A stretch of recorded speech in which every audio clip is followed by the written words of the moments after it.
Oh, yes. Tuesday, April 14, 2026. And we're here again 47 years ago. There was a famous rice riot in Monrovia. My name is Jefferson Weah. Hopefully to be joined by my colleague Bea shortly. And we're here to talk the Liberian people's talk. And so be there while we're here. Let's have a conversation. We're live on Facebook and YouTube, KCNTV, and Kear Communications Network. Leave your comments as well. Today, there is a planned protest by the Student Unification Party of Capitol Hill. Our OB director, Maurice Desmond Brown, is there of Capitol Hill. Just in front of the University of Liberia's campus, and we've been told that there is a deployment of police officers already, but there has not been any sign of the protesters or the students. So, Maurice Brown, we will take him shortly. He will fill us in with information to tell us the current situation there at the University of Liberia up Capitol Hill.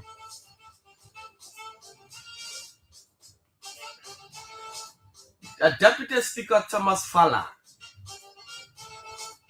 he made some strong statements against the CDC.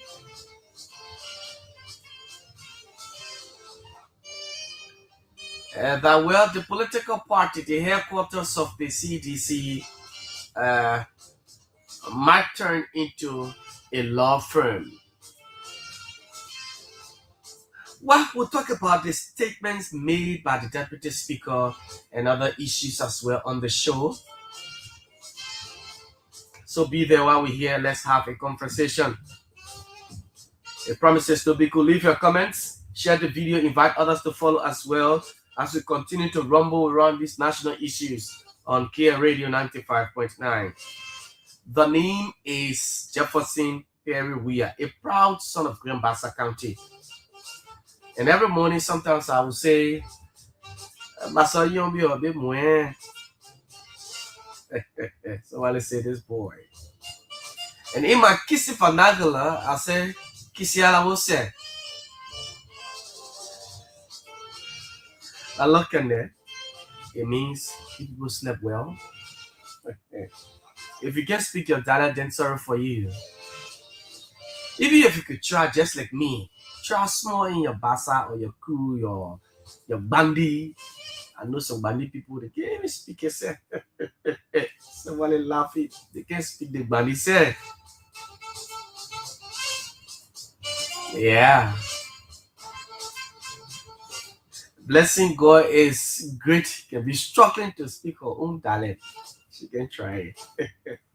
The girl is listening speaking bandy. But guess what? I can teach her bandy. Yeah. Oh, yes. So it promises to be good this morning on the show. The Bea Mountain Mining Corporation will still on it. The expulsion of Representative Yeke Koluba. Other signatures that have been, generated or so. We'll talk about some of those that Yeke Koluba helped. They have also affixed their signature to the resolution. One person is Grand Cape County District 3 Representative Bese Feka Soni. That old lady, the old man finished signing. She went and received her money. We've been told that she allegedly received money from Representative Rookie Barry. We'll talk about that this morning. Yes, so be there while we're here. Shortly, we'll go to Maurice Brown, our OB director, who will tell us the situation. He will fill us in this morning.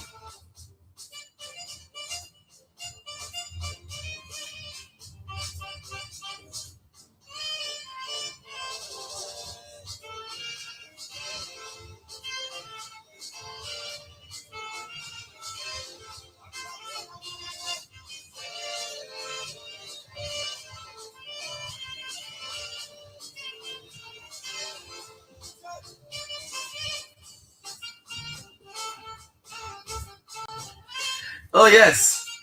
So that's what it is.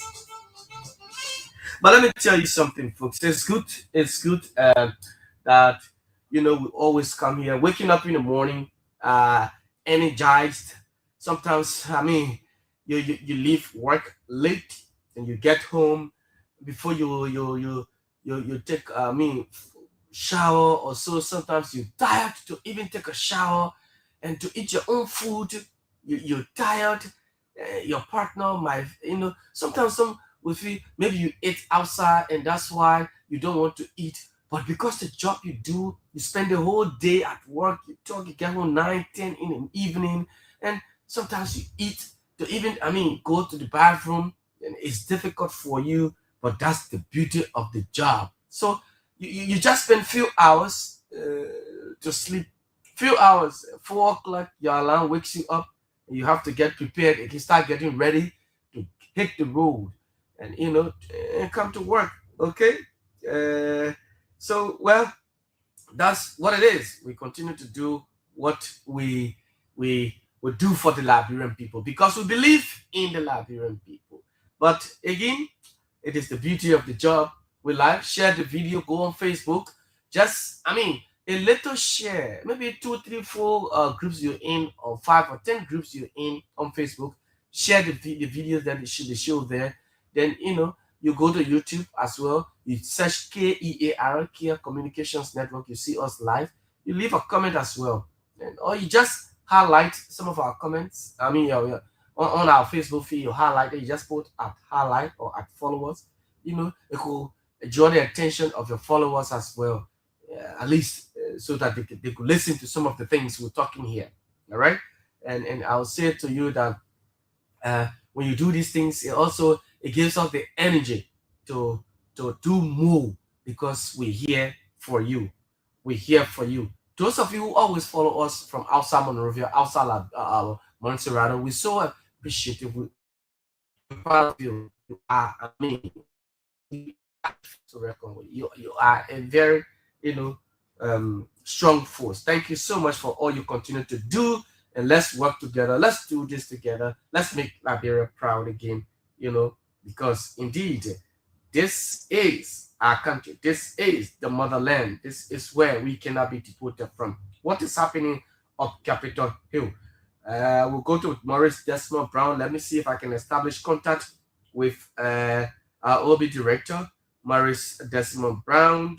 Maurice Desmond Brown, who is up Capitol Hill. Let's see what he has to tell us, folks, this morning as we continue to talk these issues. Liberia is all we have, and we'll continue to cherish this nation. They say you never know the importance of the river until it runs dry, right?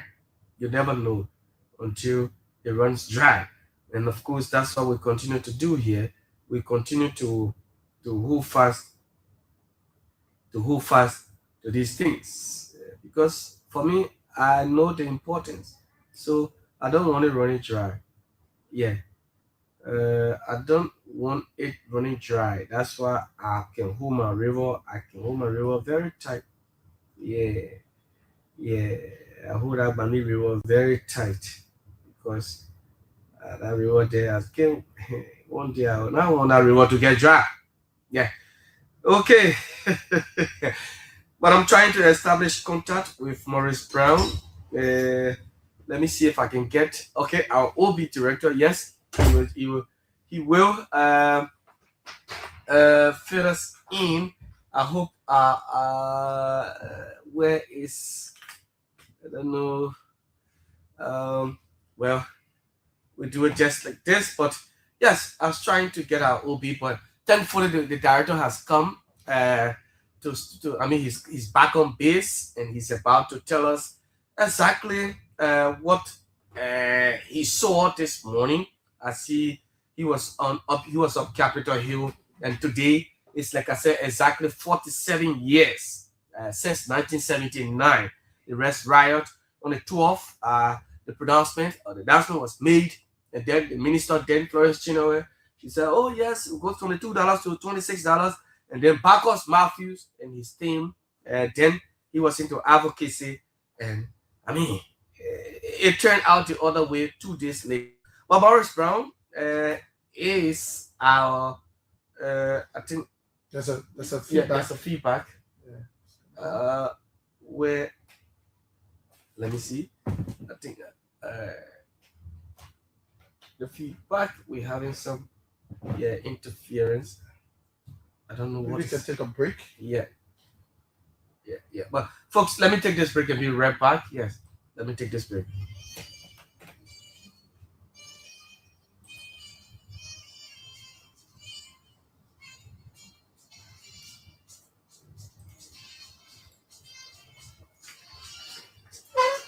Huge feedback.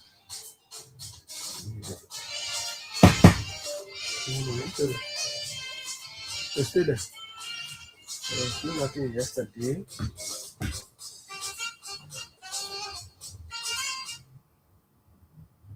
Stay there. Look at the phone plug. Listen. Yeah, stop. Richard. Oh, in one side. Or it's better off. It's better off. Let's check it. It's try again. Hmm? It's try again.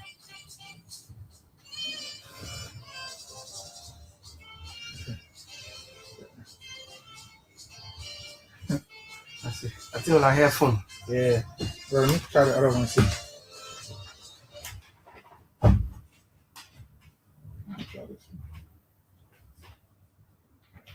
So you need all the headphones. Okay.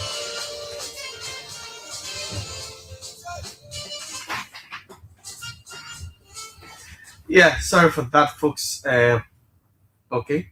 Yes, we just had some issues, but at least we sorted it out now. And like I said, 2 days after April 12th, then indeed the arrest riot on the 14th of April. But Morris Brown is our OB director, and he's been out there. Yes, Mark one. He's been out there. Earlier this morning, he was up Capitol Hill. Desmond, good morning, and let me welcome you to the show this morning. Thanks, Jeff, and it is a pleasure to be here this morning. Like you rightly said to the public, I was up Capitol Hill as early as 6, just to give an overview of what it is. You know, April, I'm an April born, but it's a bit of mixed reactions when we hit the month of April. You know, a lot of people, it's a feeling of sorrow and all of those things. When people reminisce the past of what has happened over the past decades in Liberia, in April 6, April 12, April 14, and all of that, it brings a bit of bad omen, you know, to them.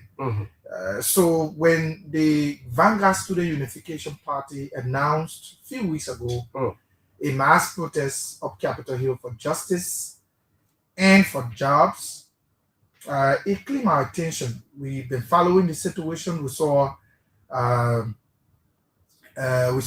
CDC COP headed by Fode Massacre, and the likes. They officially endorsed the protests.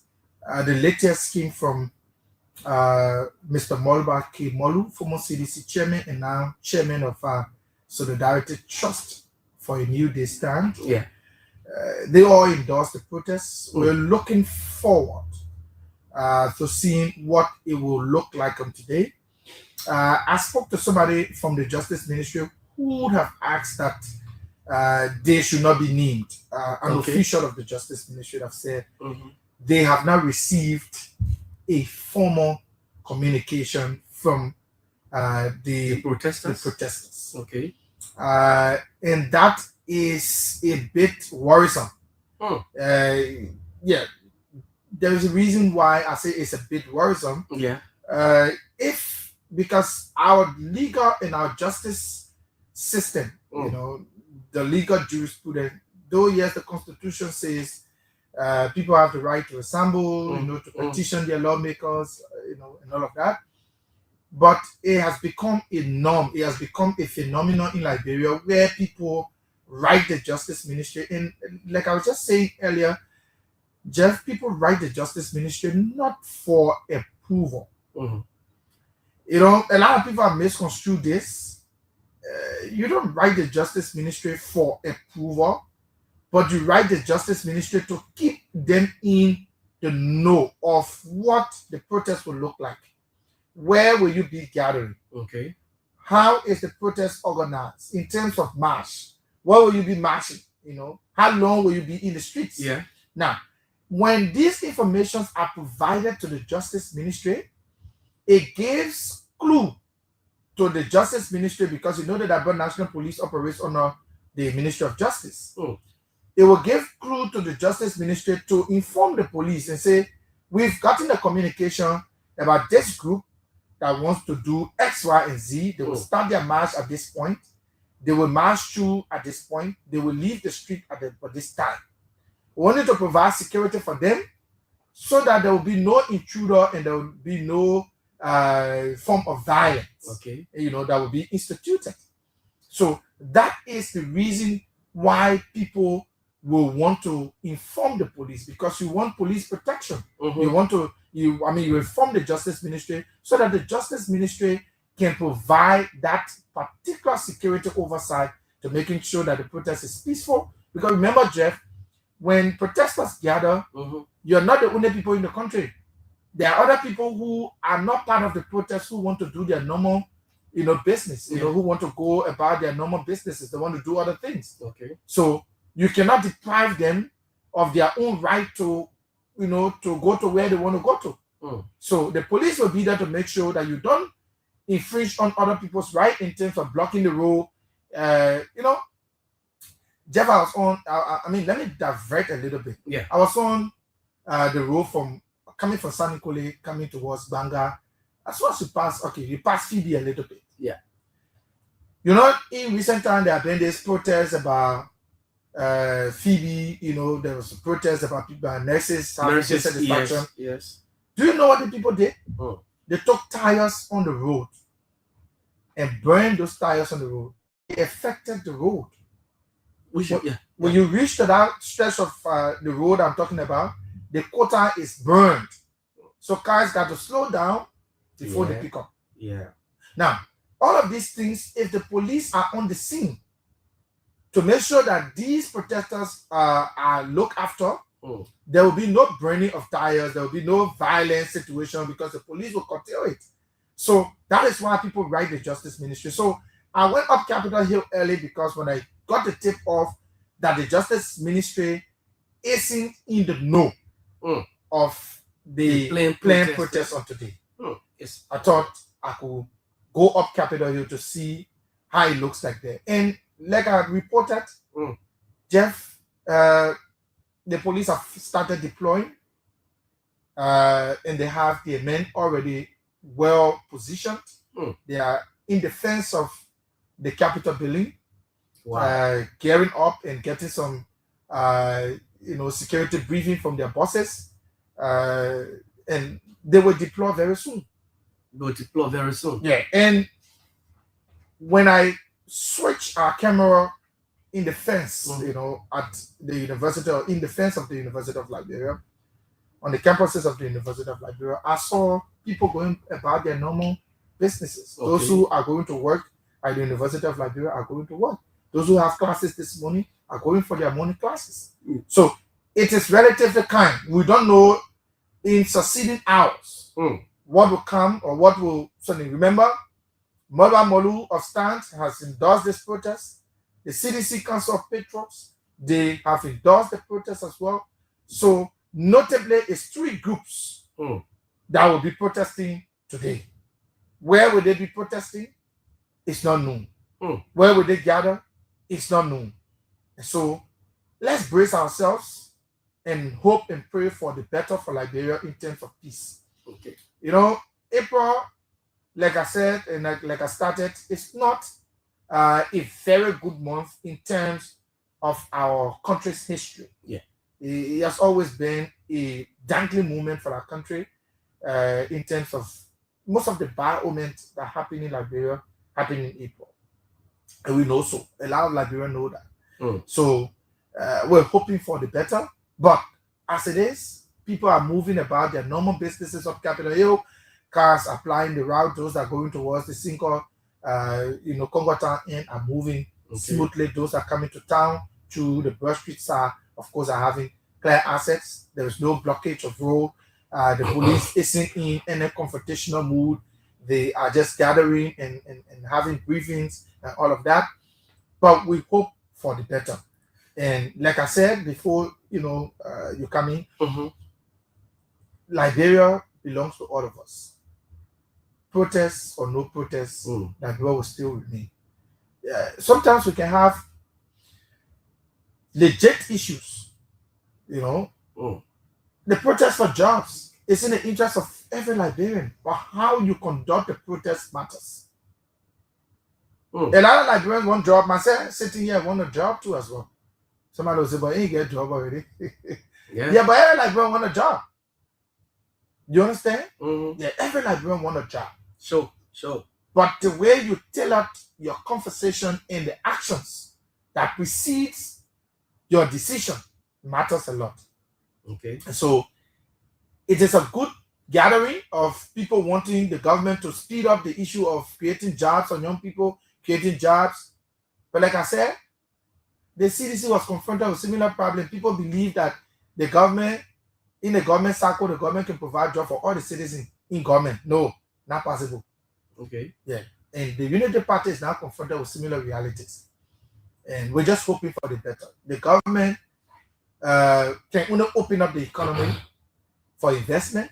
Other people can come to invest. And once these investments come to bear, companies are in the country. Like today, ArcelorMittal has employed a lot of Liberia, Bea Mountain, all the other concessions have employed Liberians. When other concession companies or other companies come, they will definitely employ people as well.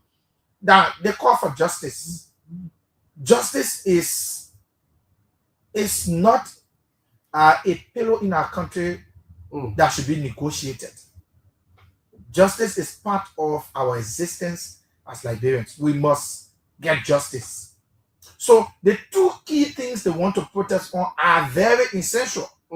But the way we go about protesting about these things matters a lot. The way we conduct ourselves to ask the government to create jobs, to speed up with justice in the country, it is very important, because you could be doing the right thing and then you slip and do the wrong thing. Yeah, that is what I can say. Now, Desmond, you and I were not born during 1979, the riot, but history reminds us that on the 12th, when the pronouncement was made and being elevated by the then minister, and Bacchus Matthews, who was, an advocate then.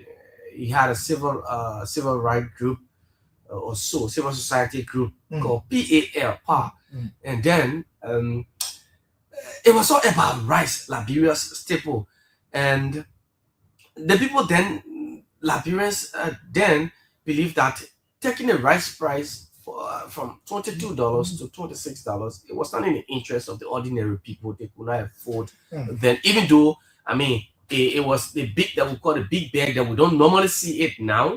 It's only the 25 kg, but 100 kg for that price, and it brought serious confusion that today, in fact, that day or 2 days after the 14th now, on this day, there was serious protests across the city that led to dozens of people losing their lives. Aligning it or attributing that or comparing to the present day reality, when we have present needs, and again, rice.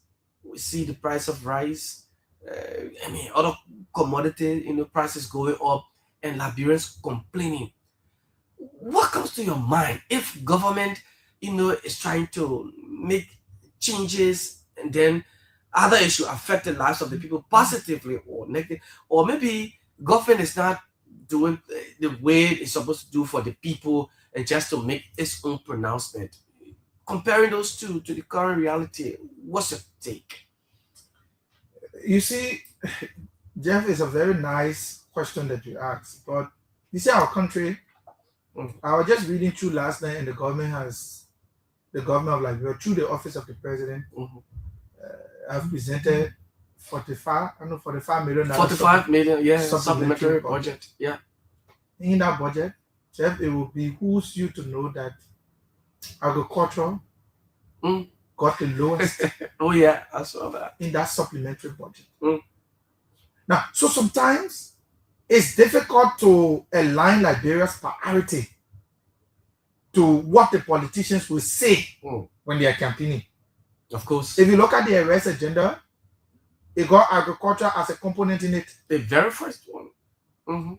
But when you see what is being allocated for agriculture, you wonder whether they were serious when they crafted that document. Now, back to your question. It may not be the similar situation that occurred. Certainly. But there are other issues that are happening that are not satisfactory to Liberians. Under this current administration. But let us not forget too that Liberia's problem is not a quick fix solution. Exactly. It is not about somebody coming to the presidency and having magic wand. The person could just speak and it come to pass. No. Policy, realignment, and all of those things have to happen. So the 1979 protests that Bea Matthew and the likes organized, they have good intent. And that is exactly what I just said up Capitol Hill. Your intent for protesting or gathering could be very essential. It could be something beneficial to Liberians. But the manner in which you organize it, the way in which you organize it. Now, there are several factors that led to the 1979 riot. Yeah. Some people will say different things, but what I've read is that the protesters had good intent to call the government's attention that the price of rice that they were buying for the normal price have gone up. And they want the government to intervene in making sure that the price reduces to what they wanted, or go back to the normal price it was. They gathered. There were some people with interior motives that joined the protest later with the intent of looting. Certainly. Yeah. And then when they got in the midst of these people, they started to do something else, and then the government had to, take seize of the matter. It turned bloody and chaotic. If we're not careful, similar situation could spark up in Liberia if we're not very mindful. Because people will have good intent. Listen, excuse me. Mr. Israel Weah came and attest to this. He and I, along with Khan Oliver, can organize a peaceful protest in Liberia before. Okay. And that protest was meant for the threats. It was during the regime of former President Weah. Okay. The threats that were coming on the country, a lot of people beating war drums, talking about there'll be war, we'll do this, we'll do that, and we decided to organize a peaceful march, petition Capitol Hill, that our lawmakers, and we dropped communication to all of the foreign nations in our country. It was peaceful. We wrote the Justice Ministry, they granted us approval, not approval, but the acts that we tell them the itinerary for the day, we told them, and then they assigned police officers with us. We marched from up Duko straight to Capitol Building. But then Rosalind Swakoko Dennis was the chairman on claims and petition. Okay. So we presented our petition. We left from there, went to the U.S. Embassy, went to the European Union, went to all of the nations, went to the one UN house. We presented our... So it was peaceful, it was organized. At one point in time, when we were marching, we had dozens, hundreds of Liberians who joined that march. It was on December 13th, I can still remember. There were people with interior motives. When they came, the police was present, so the police weeded them out. Okay. Because we told the police, these people are not a part of us. Great. And the police got them out. Now, what am I bringing that situation to this?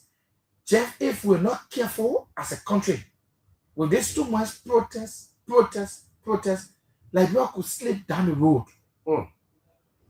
There are people already sitting and angry, mad with the government. And in their hearts, if you give them the opportunity now, they want this government to come down to crumble, to fail. Certainly. Exactly.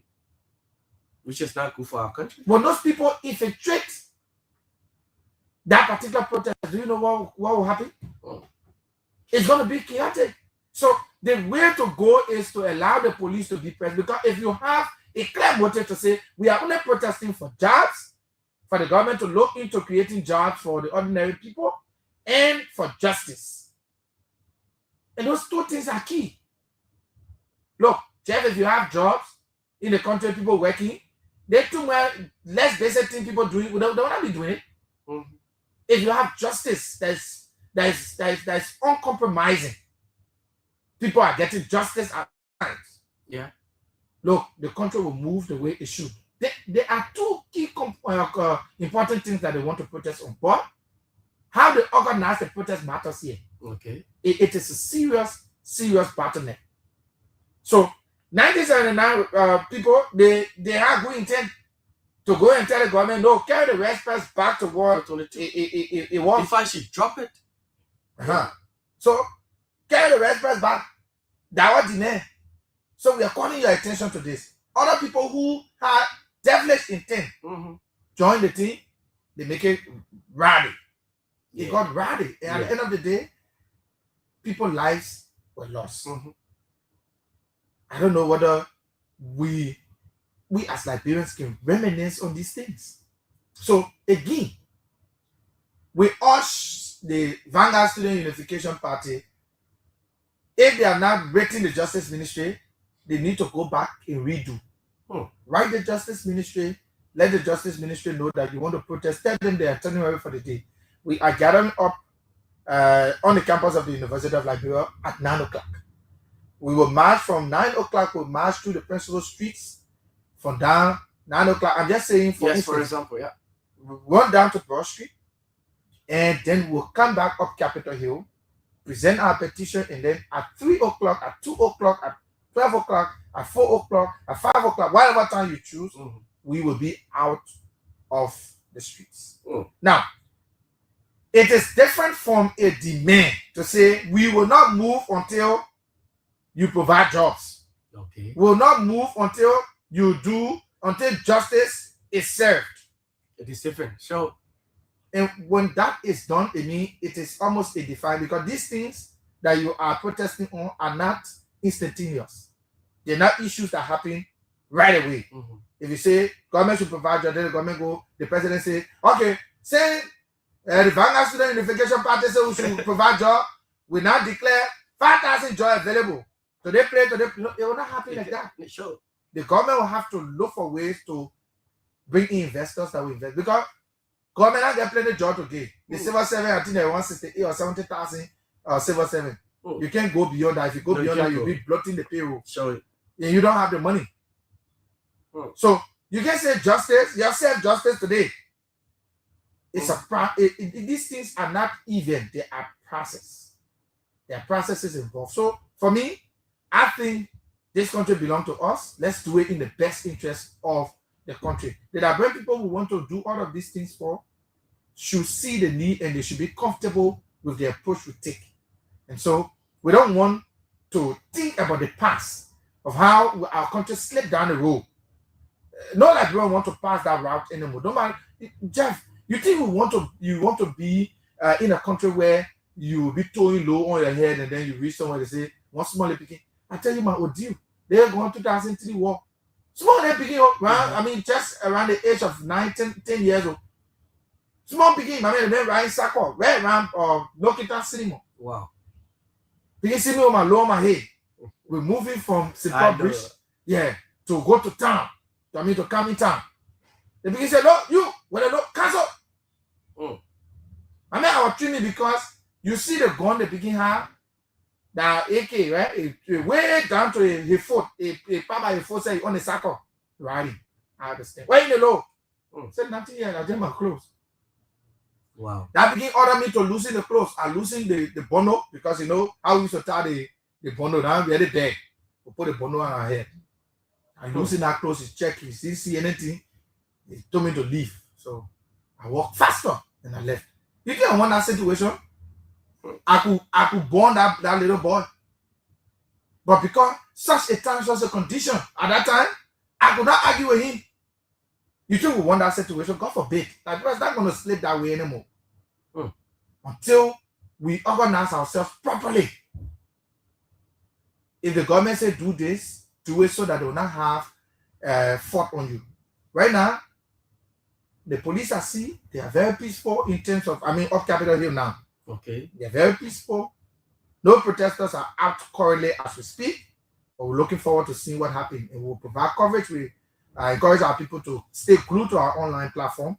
KCNTV will bring you all of the happenings in terms of what will happen during the course of the day in terms of the protest. So that is what it is. Thank you, Desmond. And I know you'll do a great job today. Today seems to be a very busy day for you. But we hope to also assist in the process because we want to make sure that it is well coordinated and that the information out there be given to the public as adequately as possible. Thank you so much, Desmond. Thanks, Jeff, and I wish our followers and our listeners a great day, and we look forward to just doing what is right for you. You got nowhere to shake. Just keep listening to Kear Radio 95.9 and getting glued to our online platform, KCNTV. Once you see that red notification, know that we are set to bring you information right on your screen. Again, I want to say thank you for allowing me to sit on the morning show to provide information for our people. I wish you a great day. All right. Desmond Brown is our OB director. He's been giving us updates on the situation, the planned protest today by the Student Unification Party, SUP. And of course, you listened to him giving a description and vivid details about his recent visit, this morning, earlier up Capitol Hill. Giving us an overview, of the scene over there, the presence of the police and traffic. You listen to him that people are moving about their normal businesses. When he was there were people moving around. Those who were going to school, they were going for classes, and those who had offices to go to, they were also going there. Business people were going about their normal businesses, and traffic was flowing. The police was just across the street, just at back of the Capitol building. There, the back entrance of the Capitol building. That's where the police are currently up. Then we don't know the current situation currently, but that's where they were while he was there reporting. So again, like I said, it is 47 years now. Maybe we'll interact with you, the public. What do you have to say? What do you know about 1979 Rest Riot? And then after the pronouncement on the 12th of April, and 2 days later, the 14th, it turned chaotic. A protest was organized by Bacchus Matthew. And today, April 14th, is in our history it's been recorded in history as Rest Riot. April 14th is now called Rest Riot in Liberia. Now, 1 year after that, 1980, again, then a year later we saw the coup, the overthrowing of former President William Richard Tolbert Jr. by then Master Sergeant Samuel Kayon Doe, who immediately became president of Liberia after he overthrew President Tolbert then. So yes, we'll take calls this morning to you, the public out there, and we hear from you. What do you have to say? What do you know about 1979 Rest Riot? Or, And what advice do you have to give to a continuous protest actions across the country, especially soup? And today again, stand Mobile Malus stand has endorsed the protest that they will join forces with soup. And you listen to our OB director of that. Well, uh, the Justice Ministry said they've not received any communication of any planned protest. Maybe to give them the itinerary of their movements across the city. But we'll hear from you on 0777959 What do you know about 1979? Now it's been 47 years. Have we learned a lesson from protest, the Rest Riot, 1979? Have we Liberians, have we learned lessons? What do we have to say to our people, who will continue to go and protest and demanding and asking government or demanding government to do this? If government cannot do this, we'll continue to do this one. Should April 14 be a lesson learned? It should be a lesson learned for us, owing to the fact that dozens of lives were lost on that fateful day. 0777959 0777959. Oh, sorry, I had the number on airplane mode. I just took it from there now. So yes, so you can call. I made a mistake. 0777959 959 0777959 959. We'll take calls. This person on the line. Good morning. Good morning. Your name, where you call from? Good morning. We're not getting you. Hello. Yeah, hello. I'm calling from Welcome, Mr. Pastor. Okay, thank you very much. I will first of all say thank you for the hosting of the program, for the listening to your wonderful team. In the first day that is of this right you're talking about, I was being it up, and I went into my ear. I saw what happened during that time. Were you in Monrovia or outside of Monrovia? So I was in Monrovia, but on the Oro side. Okay. Let's hear you. During that time, the director of police was one funny story team. Okay, so now, while that was going on, it was something that back then was very not for fighting. But he was trying to get government to pay attention to the price of the rider go up. So that because of statement made by the late President Trump, and it brought in high that to be total informant. I remember I heard that from the president at that time. Okay. So now, what I'm saying now for today is that there is the election that any leader you come into power, whenever you promise the people their zero food, if the price for it or how you did them to continue getting it, so that farm will not come the back of time for farming, concerned by your word. If you say agriculture, pay attention, let it be the first thing that you put in your agenda or your government to basically to get a zero food price low and more. It will also to do their own farming. You must help in that direction so that farm will go on. All of the country, it will not be one or two countries you will get for your that might advance to the government. Okay. Thank you very much. Thank you so much. Thank you so much. 0777959 959 0777959 959, and of course +231 777 959. We have an alternative. I think Joshua, we have an alternative MTN line that you can call on 0889 283938 0889 283938. That's the alternative line you can call this morning. What do you know about the 1979 Rice Riot, fellow Liberians? Today it's been 47 years now. Good morning.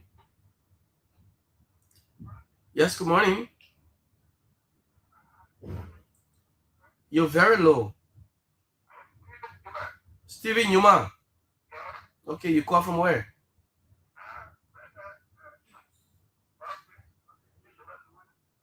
Okay, let's hear you, Mr. Yuma. Yes, go ahead. Let's hear you, Mr. Yuma.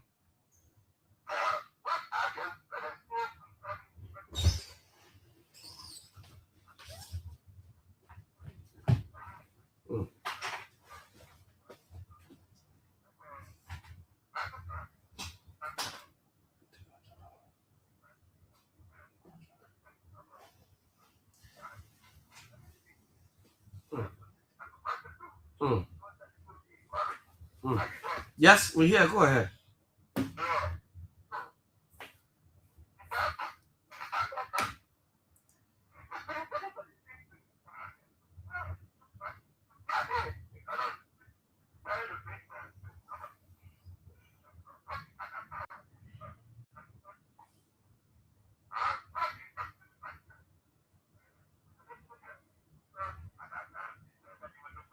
Mm.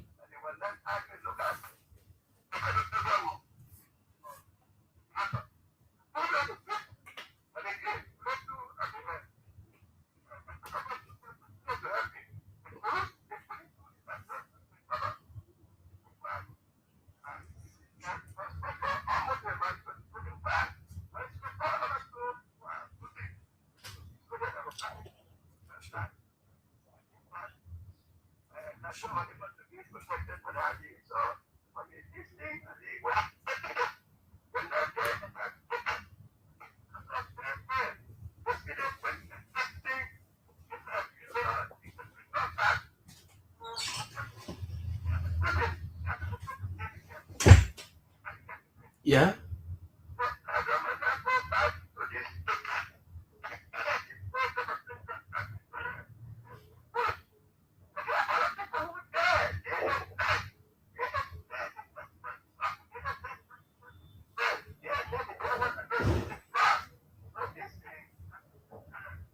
Okay.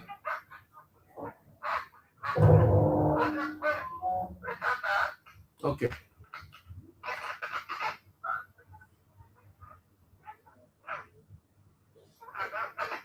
Okay. Thank you. Thank you so much. Good morning. Yes, let's hear you. I know where you call from. Okay. Welcome, Jonah.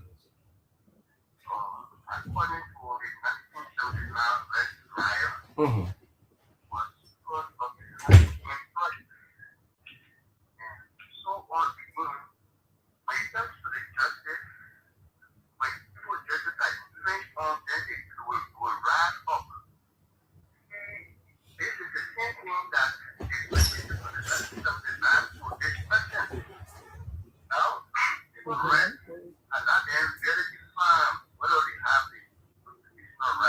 Okay.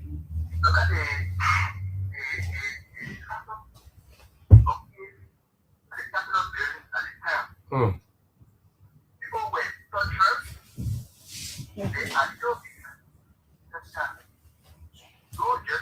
Mm.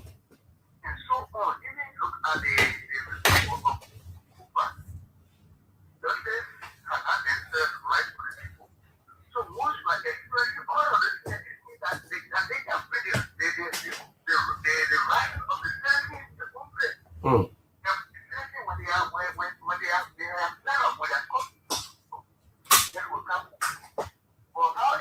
Mm. Okay.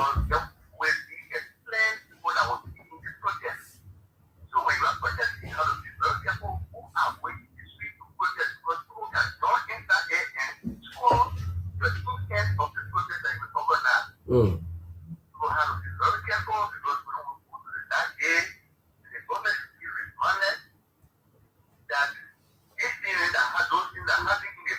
Mm-hmm.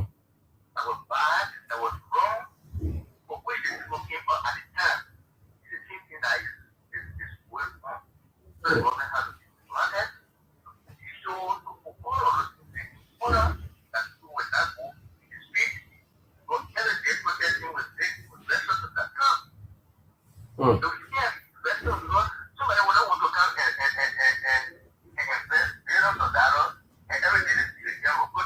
Okay.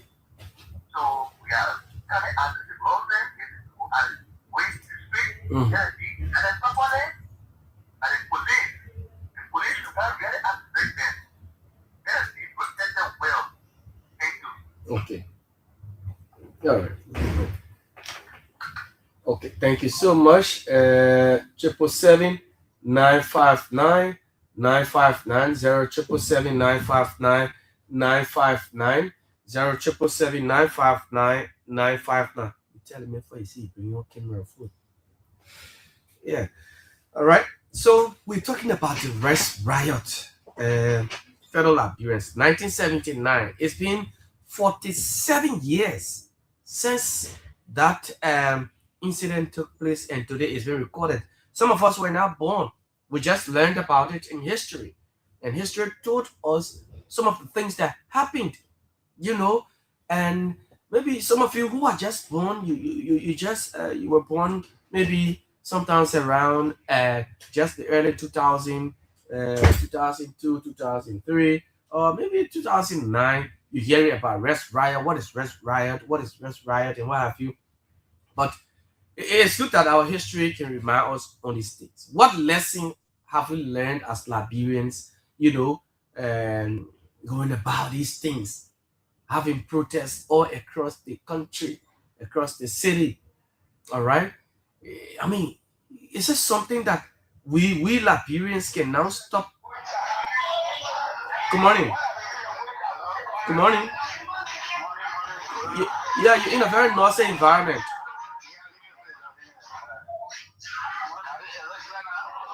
You got,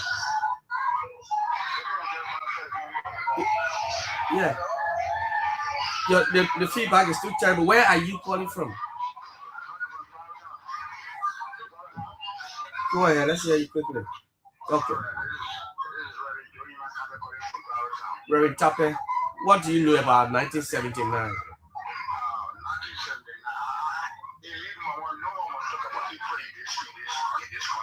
Nobody should talk about April? April in this country. Hmm. The reason is I'm not sure our home is taking when I can say when I came across in the 3 years now.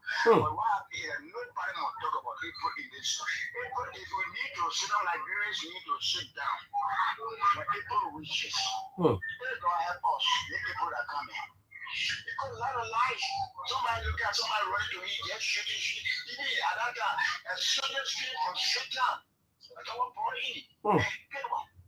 And kill him. How did you even back on maybe the former Senator Robert G. Collins and the community, we said these people should have been killed. When that thing happened. So in that mother will be protest. Yeah, because the kingdom of God have also protest. But we nobody can protest in this country. I beg Liberians. I think God to beg Liberians. We will not talk about people to protest. People carry life. Reverend Tapper, you were in Monrovia that day? Yeah. I mean, Newtown. Yeah. You can see soldiers coming from Broadway on the line, they're shooting, entering Monrovia. It was not a small tax. Wow. It was not a small tax. It was not a small tax. I really just setting my eye at this moment. I know what happened. I will not see one for. I know what happened. So I want to beg all Liberians. So I beg you, one and another day, and you want to petition the government that you're right. But in your country, no organization, no human right, who should ever talk about protecting in April. I beg Liberians as speak up. I take Christ to beg you, let's leave April for everything. April is the more we need to sit down and then ask God for the forgiveness. What happened in this country? Now, our brother who said they won't let brother, they won't leave this all 1 year. They are children not here. That small pay you get, you work for 5 years. That small contract you make black and get it. Anybody who get it 1 in Africa, that are your TV they come and go for. That are your bed they come and go for, my brother. So please, the one you have in your hand, the government have a right to provide job. The only government will provide job is that if the country is free, no protest this and that, then investor will come in. When investor come in, people will get job. But you protest, who will come here when you want protest every time? You protest every month, you will protest. Then who other government investor will come to the country to agree that for investment? You will not come. We media get the situation. You won't employ everybody. But then inflation come. Then you protest today. Inflation one country, government may arrange with inflation to come. So then you protesting now. Like all the road. Today, if I want event, nobody will come. But you said that in that city, you not go to that city. Okay. There will be a problem for you. So I beg you, everyone. If we are able to protest now, beg you, let go ahead, cause. Okay. In our country. Okay. They need all time. They want to about the red billing. Oh, yes, second children. Fire them. My only money with any property. That took you which all of them will go. Okay. Okay. Thank you, my brother. Thank you, Reverend. Thank you. Thank you, Reverend. Spencer Mohammed. Yeah, thank you. Good morning, Dad. Good morning. And good morning, Obed. Thank you, Dad. Thank you very much for always making it your business to come and give us updates about the happening of our country. Thank you very much. Yes, this is opinion. I am Spencer Mohammed, and I come from Down Coast Social Western Community on the concerned citizen of justice. And this is my kind of opinion about what is happening as regards to the protest. Yes, in life, whenever you are coming to the leadership or you find a bound for leadership, you must be able to be fair. Everything that is happening today, it is President Waka that is responsible. Because 2023 and before 2023, we heard from President Waka in the United Pakistan that development will eat, that road will eat, that hospital will eat. In fact, President, we have built a hospital in Victoria as a Kenya hospital. And it went to like people to believe that Nigeria's problem was solving job. And Waka was praying, President Waka was praying to tell the people when you went to some Pastor Council Division 4, the station number 4, he told the people we will come to get their job. The people must work to develop the country. So 3 years, the people are not giving jobs. So if you see the children, the child has the right to ask him. The child will not be good job. The child will not be sorry. The child are going to ask for the worker because of his promise. But the worker in the party, to give on the matters of creating job, we need a job, give us our job, and we need a thing. So the quality of our advice for the worker is the brother Kumo, this is your promise. Live up to your promise. Provide security. The child will not be good job. The child will protect people there. If you give them a job, they will go home. Instead, will not be good to destroy our country because for the years, maybe you are very good with answer you be honest with people today. Okay.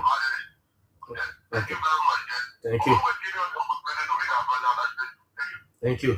David E. Harris, welcome, my brother. Good morning. Thanks to you, brother Chairman. Thanks to the Kear family. Thanks to my brother, Bea Mountain. David E. Harris and I work from Benson Street. Brother Jeff, this is a privilege. It's now a right to call. So I just want to say thanks to the entire family, Kear family, for giving us this privilege. And let me say this. We should not use past events to circumvent this protest or to sweep the issue of protest on the campaign. And Morocco and Israel are at war with Iran. Yet, Americans gathered in Washington, demanding an end to the war, calling on their government that they should stop the war. They are putting the laws on their hands. So, it is enshrined in our constitution. It is their right to go out to protest. But what I am saying here, they should do it in conformity with the Liberia National Police. When the police place a barricade or a plaque, say don't pass there. So the protest can be peaceful and be loyal about it. And Liberians that are going all out to protest should be loyal about it and be peaceful.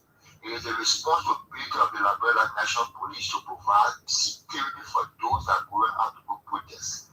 It is their right to protest, and protest is enshrined in our constitution. And let me call on the RG, please, we are begging you. In the past, police gave protesters water. We hope and pray that you now give police water, the protesters water, and be with them throughout the day, wheresoever they want to go, allow them to go there, wheresoever the police place a blockade, protesters should not go there. When the police say pass, for this to be a peaceful and successful protest. Thank you, my brother, for the show. Thank you, David. Edmond, welcome, my brother.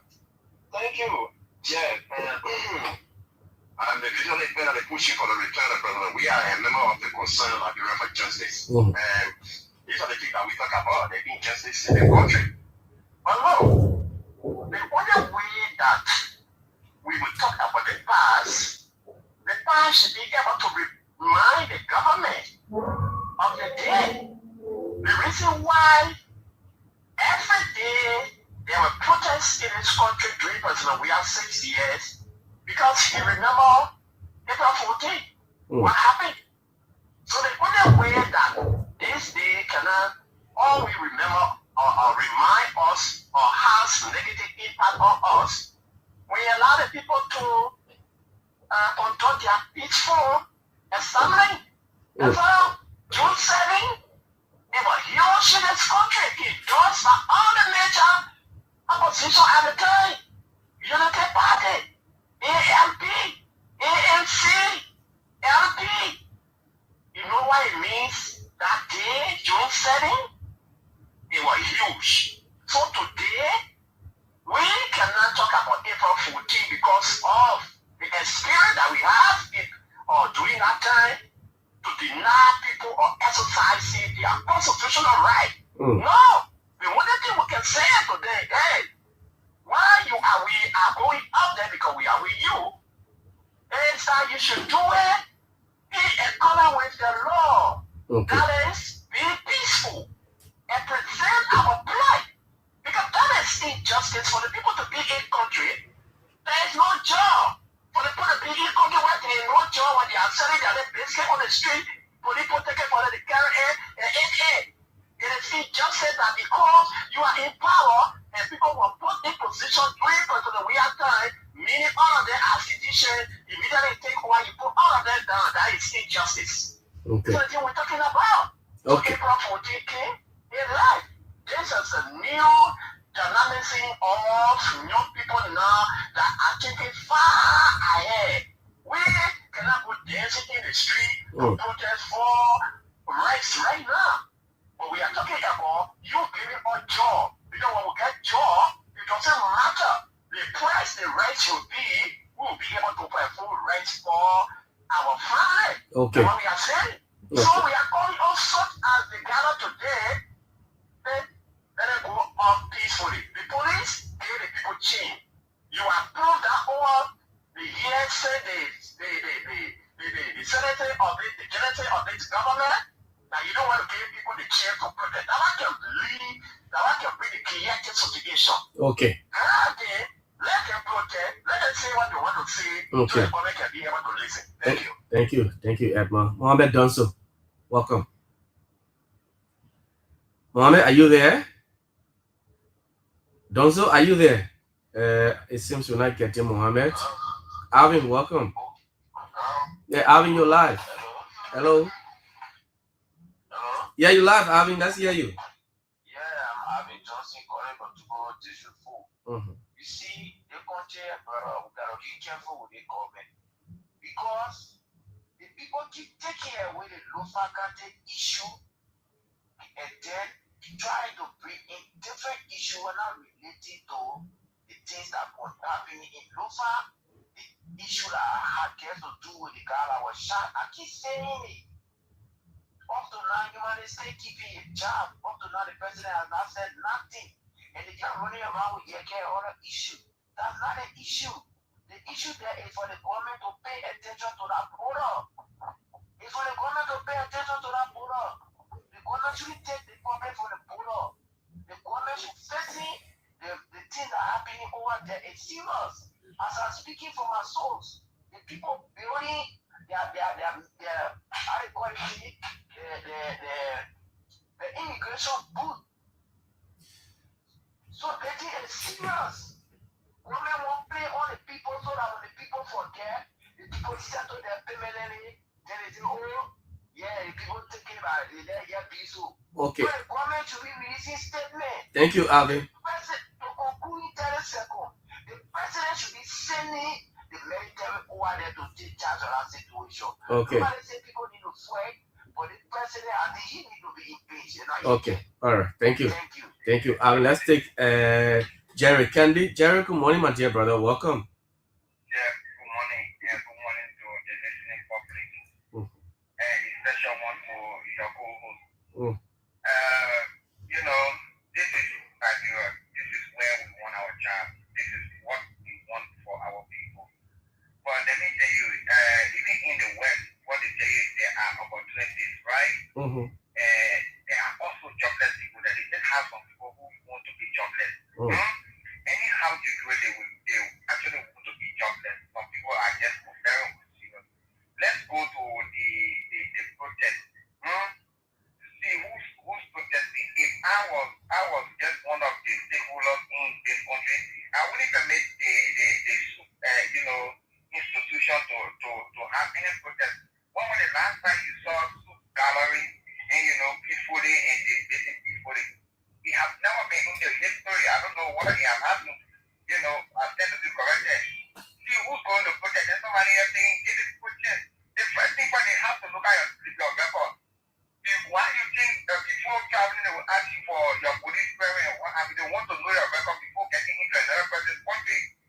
So look at the people who protested, look at their records, look at the people who endorsed in the protest and said, what have they done? Have they ever gone through any peaceful protest in this country? It has not been. The reason why most especially the United Party in their opposition just this few days, was successful in their protest because every protest they had, was very unique. You keep on to have protests, then the police leave from their bloody. When was the last time I saw any protest that one of their members were not arrested? It didn't happen. All two, it has not happened. Then we all sit here and say that it's for protest. Yes, for protest is good because it is constitutional. But is it good for these people? No. They have never had this record of being peaceful. That's what we're saying. Look at this day. Yes, every one of us, I don't care how old or how young you may be, there are some days, or there is a day that you can remember what a be a good or bad. And this day is being remembered for the negative things in this country. So should we open up to any negative thing today? After all, there are people who stay sitting somewhere who lost their family, lost their property, lost their resources on that day. Right? And today you have them sitting home and thinking about their losses. Okay. Then you then saying that you should go and protest, which will be negative, and I tell you for sure. We will not have that protest today and be peaceful. Okay. They will end up giving from them somebody may either be arrested or hurt or whatever negative thing that will happen or that have been happening. Thank you, Jerry. Thank you, Jerry. Let's take this last person on the line. Your last person. Good morning. Morning. Yes, morning. This is Fred Nimle calling from Matari. Welcome, Mr. Nimle. All right. The protest you people are talking about, it was a peaceful protest. The 1979 protest? Yes. Okay. The Red Riot. Okay. But then what brought about the violence when Fanny Jameson, when we got to bypass, he shot somebody. Were you part of the protest? I thought of it. I took back. Okay. Let's hear you. He shot somebody. Let to Papa. This is why it brought all the violence in the protest. Now, and this protest was supported by majorities of Liberia, the civil society, the Suzuku, the Pai, and the rest of it. Now, we know the effect of protest from that point because first, we don't know about those things were going to happen. Okay. But it happened, and we should learn the lesson from it. All right, we should learn the lesson from it because moreover, that time was no war fought. We come from war, and we know what is happening. All right, that's whole lot of disgruntled people. Okay? Whole lot of disgruntled people from this war. Okay. The way say we continue protest. April 14th protest will be worse than ever before. So all in all, is that when you count, either 2 or 3 persons can go and petition the government. All right. But when people are in short, what you're trying to say is that you were part of a protest that right before your eyes, somebody was shot by the then police commander, right? So that is a lesson that you've learned now, that you don't encourage protest any longer. Okay. Okay. Okay. Thank you so much. Thank you. Well, folks, we will hold a course there. We know many people want to speak on this matter, April 14. We'll hold a course there, and we have, a lot of things to talk about on the show. Well, the supplementary budget, we'll talk about it as well this morning on the show. What's in it for agriculture? What's in it for other things? Who are those that are taking all the departments?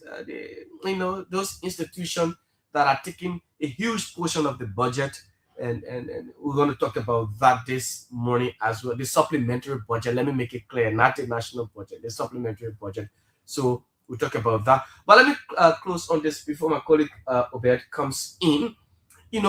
We've had this Friday in April, second Friday, that is called Fast and Prayer. National Fast and Prayer Day. It is in April, and it's before April 14. But every year, April 14, you see Fast and Prayer. Instead of us having, the retrospection, thinking about what happened, even though the day came before the Rice riot, but it has been a lesson now that we should inculcate this into, the reality that even since it came before April 14, but now we know that we have fast and prayer in April. Let us pray that we do not have a recurrence of any bad April 14 in our country. But it's just the other way. Fast and prayer, people, some will go to church, and then some will stay home and think about the day and pray for the nation, pray for family members and relatives. But at the end of the day, you will see that because it is a national holiday, the entertainment spots, the nightclubs will be filled. And that's where people will go and fast and pray. I'm not saying you can't go there. Don't get me wrong. I'm not joining you. I'm just telling you that, biblically, when these biblical holidays come, when these biblical holidays, when they come, we as Liberians should take them as they are. Instead of us, merrymaking, it is time that we retrospect, we think, and we put the nations first, we put God first in everything we do. With that being said, let me welcome my colleague Obed. Perhaps he also has to weigh in on it. Obed, good morning. Welcome to the show. How was your night? Well, it is always a pleasant duty to say thank you to our Lord Almighty. He is the author and finisher of our faith. And of course, I'd like to say good morning, good afternoon, good evening to all of our many regular followers and those who follow us up on the program. It's great to be here. Been years since, and following the conversation, getting updates from Desmond, our OB director, on happenings of Capitol Hill and the situation. And let all of us continue to say April is one of our wonderful time as a nation to reflect on the past, civil crisis, and a whole lot, bringing us to where we are today in terms of being backward. The month April contributed significantly to the backwardness of Liberia. And so, at times you just want to reflect on it, that gone are those days. Never shall we wage war against our own nation, destroying our infrastructure. There is a Ghanaian documentary that talked about Liberia as a nation, how sweet it used to be, small population, great infrastructure, wonderful hospitals, great tourist sites, and wonderful hotels for recreation purposes. A lot of things used to happen, but today we're struggling. It's almost like we're at the bottom, or we're the last in a very long queue, struggling to come back to normality and get on par with other nations. across the globe in the sub-region. It takes a whole lot, sacrifices, time, efforts, discipline, one vision as a nation, and these democratic disagreements as well to rebrand the state and to pitch up Liberia to the outside world.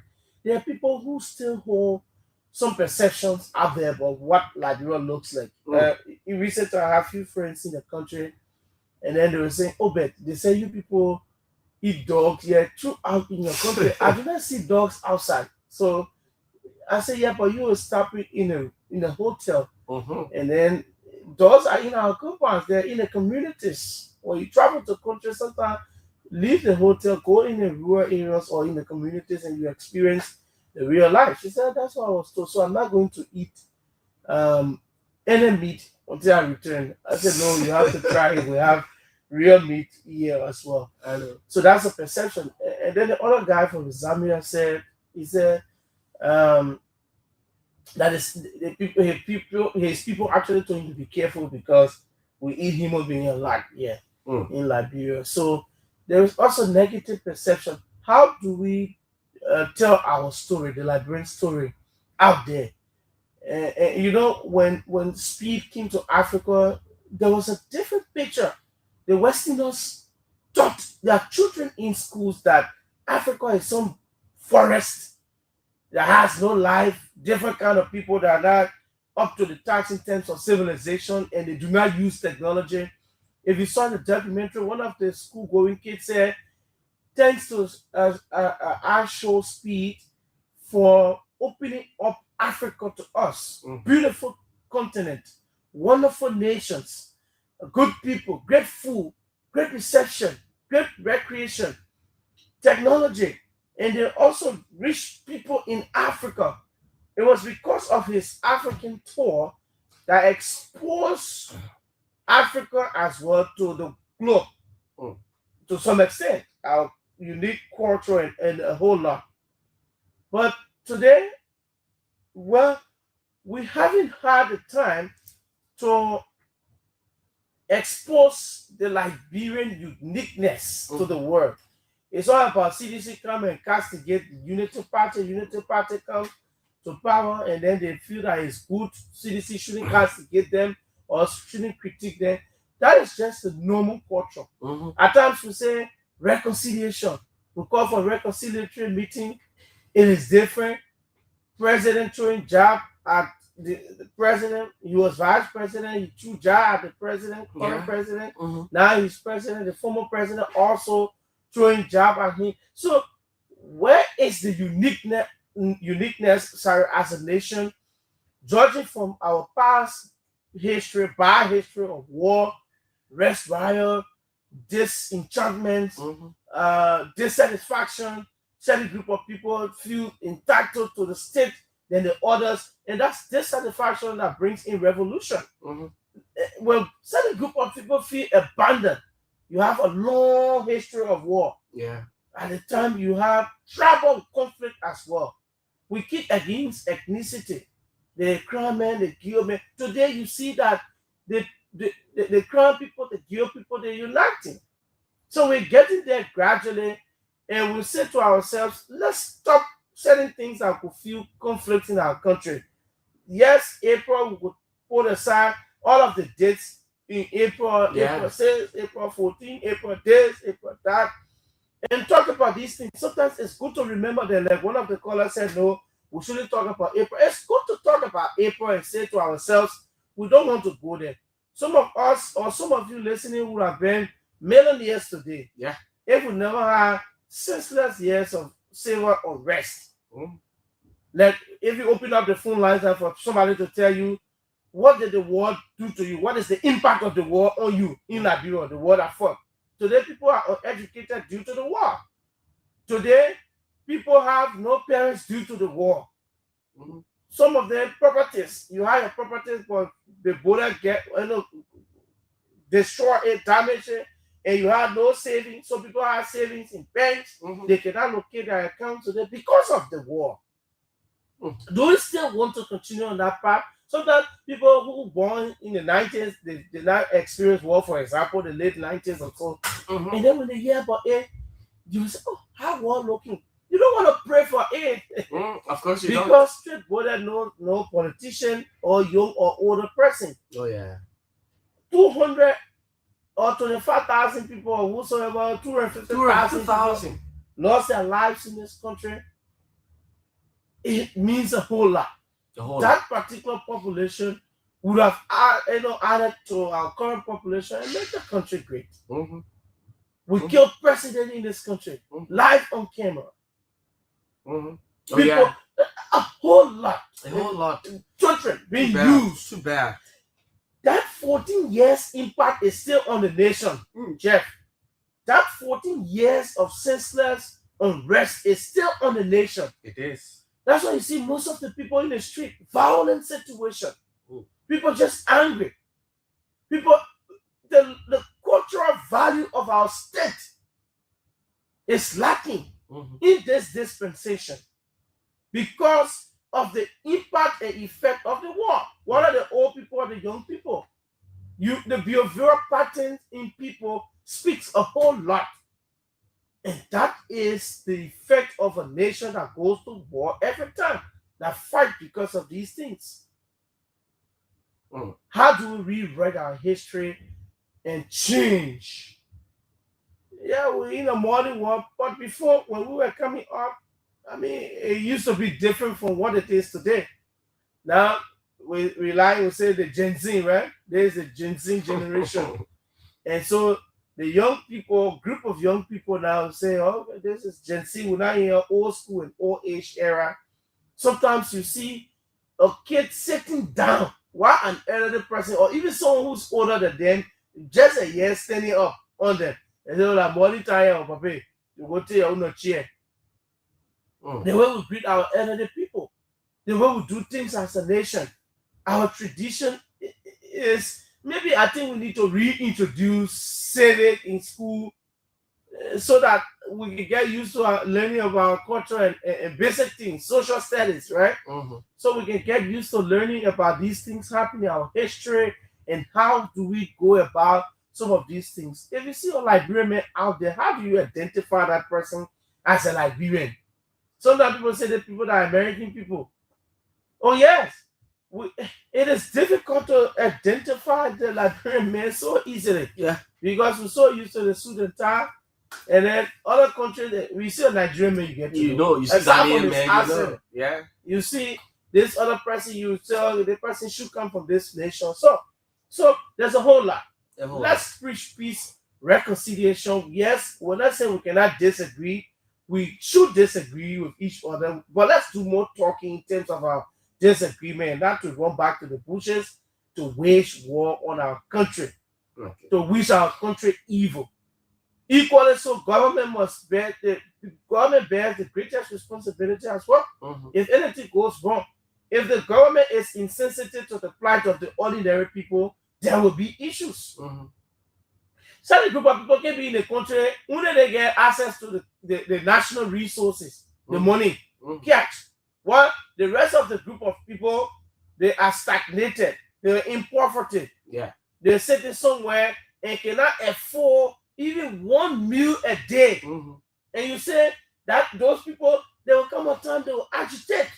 And that's how dissatisfaction comes about. Yeah. So if you are the government of the day, it's almost like you're taking care of a hand pump for a community.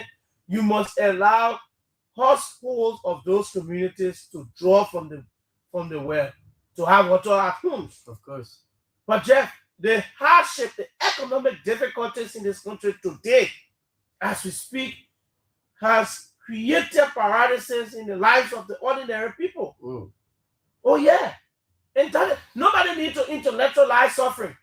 He sends the money. Who need to come and tell me say the government is working or the government is doing well? My mind and attention will be focused on how to get daily bread for my children. So people got large families. Very large. They wait for 10, 11 p.m. to cook dry rice with red oil. That is the reality. Is the government thinking in that direction? Is President Baka thinking that there are people who go to bed with hunger in this country? Is the Vice President Jeremiah thinking there are people whose children are sent out of school, even some the working class or whatever? They send my daughter, they send your son out of school because you cannot afford to pay that tuition. So now you're working in oil for 4 or 5 months before they give you 1 month salary. These are things that happen to the ordinary people that brings about agitation, Jeff. Certainly, okay. Certainly. These are things that spark and spew confusion in the nation.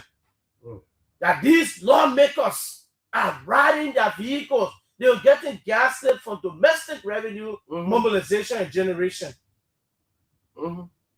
Of course, okay. They will recast the budget and submit. What is there in the interest of the ordinary people? What is there? That's the question. Is the budget, people's driven budget, to impact the lives of the ordinary people? These are the hard questions you ask these public officials. Our nation, it is about the citizen. The government serves the citizen. The last time Mr. Maxine Paki was talking about his experience where he rode a metro going out. Yeah. And the prime minister was on that metro, like the train. I know. Going to another state. You have ministers riding on motorcycles to get to work. Yeah. Ministers have serines. Yeah. Even if they are not attached to security issue. Manaka Benefitting, when she coming to work, serene. Whoa. The other person, whoa. Even if they're not government function. The showmanship of power and abuse of power. It's too much in Liberia. But these people, it's so too damn much in this country. And they feel so entitled and power drunk. But people sitting out there who voted for them. Yeah. Go in the rural area in this morning time. A lot of people, some people can't even speak English. People can speak. Oh yeah, we were in Grand Bassa. And I was watching something on Facebook. I couldn't. Okay, that was Musa Benefitting, right? Yeah. I think you were part of that particular. In district number 4. Very well. That it was the first time those people saw a motor vehicle enter their village. First time in 2026, just right here, 2 hours, 3 hours drive. They've not seen it. This April will be the very first time they will see it. They see car with their album. They see car. By the time they will see it, they see it. Liberian, in our country, haven't seen vehicle with their eyes. Their own album. Not to say because of Barrow, the car drove there. No. It is actually because they haven't seen, they've heard about this. There's something called car, but that was the first time seeing cars, fleets of vehicles with their naked eyes. Oh, yeah. So you see, there's a whole lot. If you have a government that is so particular in their priority is just on themselves, you have $1 billion budget. We have increased our budget to $1 billion. And so, then you constrain the citizens through domestic revenue to be a direct support to that national envelope that is not impactful to the nation and the ordinary people in terms of job creations. Look, if a government must be successful, an African government, the priority of the ordinary people should be on the table. The Unity Party government must re-energize, put their energy into ensuring there is availability of the people's need. Anything outside that, you are jeopardizing your nation. Yes, rural, significant. These are interests of the people. Water, yes. The people need to survive. Electricity, water, good roads. These are basic, essential things as well. Prices of commodities. The poor making go in the market to buy chicken feed, and the chicken feed is so exorbitant. It is. Breast issue in this country brought war in this nation. And like Jeff said, we're just trying to talk about April. Go ahead. Rice issue brought war. Rice, our staple food. Since the rice riot up to present, we'll stay importing rice as a country. But we got one company that got $1.6 billion per annual. Another company here called Asalo Metal, since they came in, they said they have invested $8 billion. What is the trickle-down effect in our economy? They haven't been able to tell us their profit margin. All these concession companies, They were all okay, we'll make money. They said we reach our target and we'll spend so and so for the $6 million in the laboratory. No impact. Our staple food is rice. We are not doing anything. The entire country, we take pride in making rice importers rich and richer and richer and richer. We as a nation, as Liberian people, common people, before they used to say, and I hate to have this conversation, but it's the reality. Yeah. They say, oh, Congo people support the nation, we need native. That was also a conversation that many people criticize and say, let's stop dividing our country. This is a means for dividing the nation by classifying certain group of people as Congo, quote unquote, and the other people as native. We are all one, Liberians. Today, there is no difference. Yeah. We still haven't placed a priority of the nation. Let the government tell us what is the priority and how has that sector been revised? How has that sector been up to standard? What will it take us as a nation? We know growing our own food and be self-sufficient.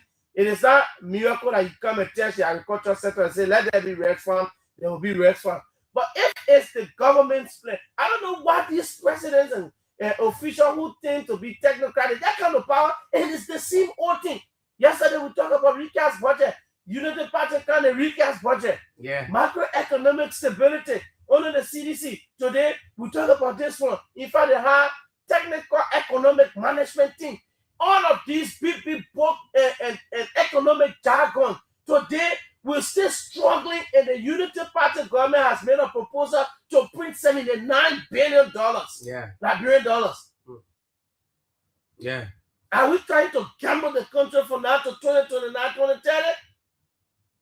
So it is all about the theoretical aspect of governance, and in effect, these things, they do not apply to affect the livelihood of our common people. Look, if I'm a president, maybe I may be wrong, but Jeff, I will focus in a particular sector. I know government got priorities, but I will make one my top priority and focus and put more money in that sector so that the country, the ordinary people will say, yes, this president is the right president. This president is the role president. This president is the current president. The LDC president yet. But the government got scattered priority. You can say, oh, well, and it's not up to the sector in terms of its improvement to whatever percent to say, okay, we have succeeded in making electricity available and affordable up to 85 to 90% than it used to be since 1847.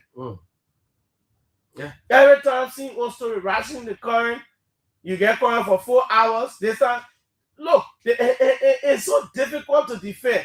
It's difficult in the rainy season, when the current is stable, the government wants to take credit. Dry season, when the sources of these power generations are not there, then they start to intellectualize the thing. So then at least the current not going for long, we'll take it for 4 hours, and you're creating a mess. The government must redirect our energy. We're eating rice in this country. We cannot produce our own rice. Every time we let rice importers to run the economy. What is the long-term plan or short-term plan to ensure that we have rice? That even after 6 years or 10 years, we can say, yes, we did it. We make sure that today, instead of spending billions of dollars on rice importation, Liberia can simply boast of being self-sufficient through mechanized farming. That we have rice, made in Liberia rice, sufficient on the market to the extent that we even trying to supply our neighbors. Rich soil, rich nation, poor people, hungry people. That is Liberia. These are things that bring about revolution in our country. These are things that make people feel displeased and dissatisfied. They want to take us for how long does it take the government? The government can get broke to allocate funds in a particular sector. I know it has to be legislated. It has to get the approval of the people at the house. Yes, let's do it. The president's vision must be met. Oh yeah. Nobody wishing for evil for the nation. We want the best thing to come out. When the government succeeds, all of us succeed. But we can't keep on saying just the same old thing every time. The country that will sit down on the round table with these so-called investors and prioritize them than us. And you think group of people sitting somewhere would not feel disenchanted? See our university today. Look at the standard of our university compared to other universities around. Like I told some of our friends who were visiting us, they said, "Is this your university?" The state-run university. I said, "Yes, this is our main campus, and we have the federal campus." Yeah. And they were like, "Wow." But that's just over. And that wow was very demeaning to me. That you people have nothing here. We're not thinking about what will happen in 4 or 5 years from now. The Unity Party people thinking about how they will get to power, how they will maintain power in 2029. We're not basically thinking about how the nation will transform significantly and how can we go about making sure that Liberia turn a new page. So we have a bad history of war. April, bad month in history for us. Thankfully, there are several Aprils that are passed without any scratch or repeat of anything that happened before in the past. Yeah. And we pray that never shall it happen in the present and in the future to come. We pray that April will just be a historic month, that we all can go back and say, yes, we had April, that at this time, Monrovia was shaking. Never shall Monrovia shake in April. We pray to the Almighty and all of us, our citizens, to ensure that the best thing happen for this nation. Certainly, to ensure that the best thing happen for this nation, Obed Jiba, my colleague, has just been giving his candid opinion on issues, and this is just all we continue to say. There will not be protests if the right things are done. Maybe there will be, but not to that extent. All the government will have to do is to prioritize the needs of the people. One key thing obstruct, and I say yes. Look, Mamaka ability and officials of government, other officials and lawmakers as well, especially those other ministers who do not have, they do not even know the use of serene. They do not know the use of serene. They just use the serene because they feel they're entitled to it and they can just wake up and do anything. That's how it is. Do you know how many persons on a daily basis go to bed on empty stomach? Sometimes the one meal they will have a day, when they have that meal a day, in the morning you start your day, that's the end. And somebody will say gingerbread butter. That's the end. That's the end. Somebody will just eat one time a day. Now these politicians who have come, now they've come back to review, the president called them the supplementary budget. What's in it for agriculture, fellow Liberians? Let me read you things. Let me read you some things so that you can know. So that you can know that these people, the Liberians are, I don't know. I just don't know what is happening to our country, Liberia. Now, listen. Listen. This is it. What the money the people get in a job budget? What all the money will be spent on? Right? Listen. 1.5 million will be going to the Ministry of Justice for waiting border response. 1.5 million going to the Ministry of Justice for border response. 2.5 million again to NSA. NXA again takes 2.5 million.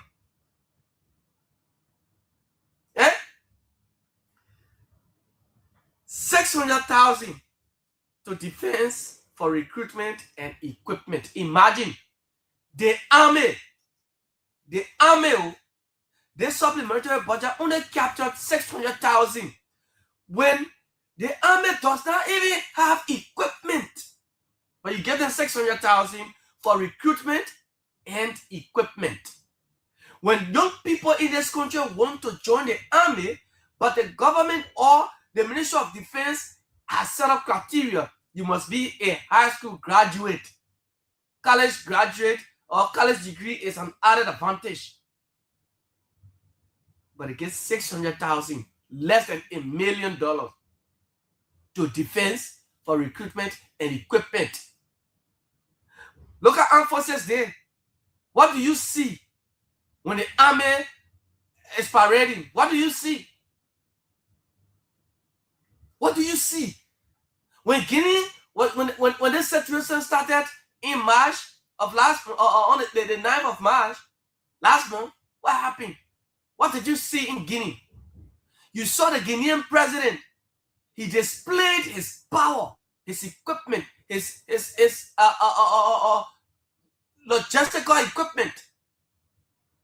But here, we get nothing to show. Nothing to show. 2,100 men, but no equipment. But the recruitment says $600,000 to defense for recruitment and equipment. $70.3 million to education sector. Okay, not bad, small. $10.9 million to health sector.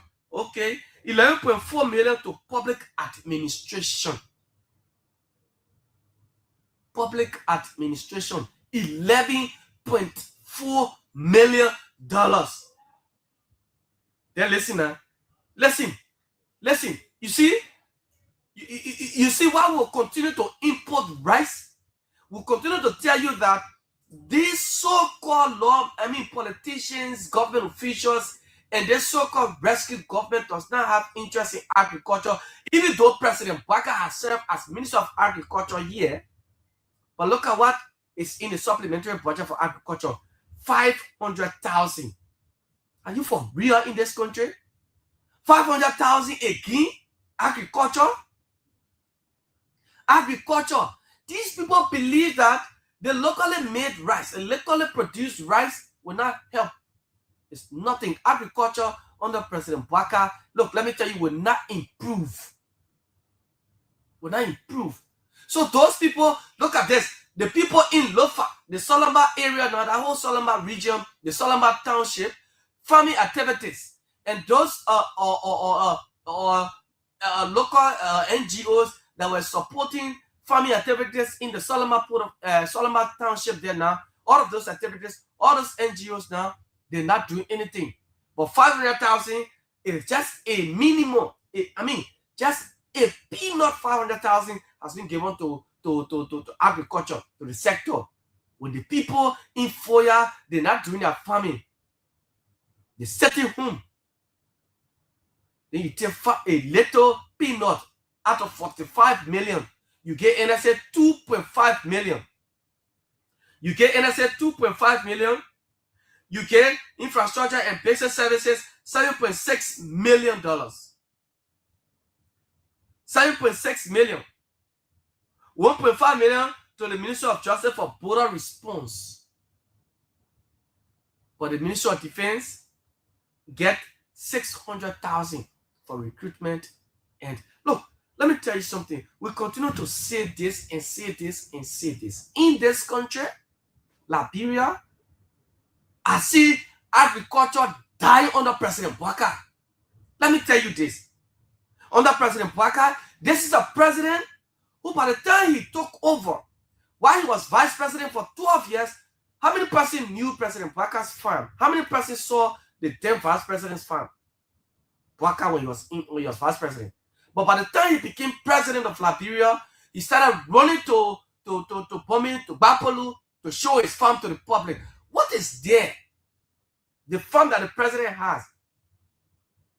Who are those benefiting? What is the impact of the president's farm on the Liberian people? That's President Baka. This is an agricultural president. This is an agricultural president. Arrest. A. The number one letter is A in the arrest agenda. Agriculture. Agriculture. But you take the last year draft budget that we had, NSA took 22 million. 10 million went to agriculture. Today, this supplementary budget, 500,000, 500,000 they sent to agriculture sector. And then, what, you sit down now as a person that, oh yes, President Baka means well for agriculture. The agriculture sector will improve. It will boom. It will boom. Right? Oh yes. It tells you now that agriculture under President Baka will boom because he has now increased the budget to, he getting plenty of money, 500,000. You say, yeah, plenty of money. Oh, but the agriculture, this is, I just don't know what is, when people continue to complain every day. The speaker and his team, they went to Lofa, say, okay, National Disaster Management, electric priority, y'all gotta move. How many they go take 25 bags of, how many bags of kg rice they sent in Weah, in Solomba area? When people are being made homeless, they displaced now. They've left the township of Solomba. Most of them, the area now, they've gone. They cannot do that. They cannot carry on their farming activities anymore. But the president and his ministers, his officials, and the lawmakers, they're not thinking about the people that voted them. They're already struggling Liberians. They're already struggling people from Weah. They're not thinking on the people who are about, because of this senseless thing that's happening in Weah, that the people, the Guinean soldiers are still in Lofa, they're still on the Liberian soil.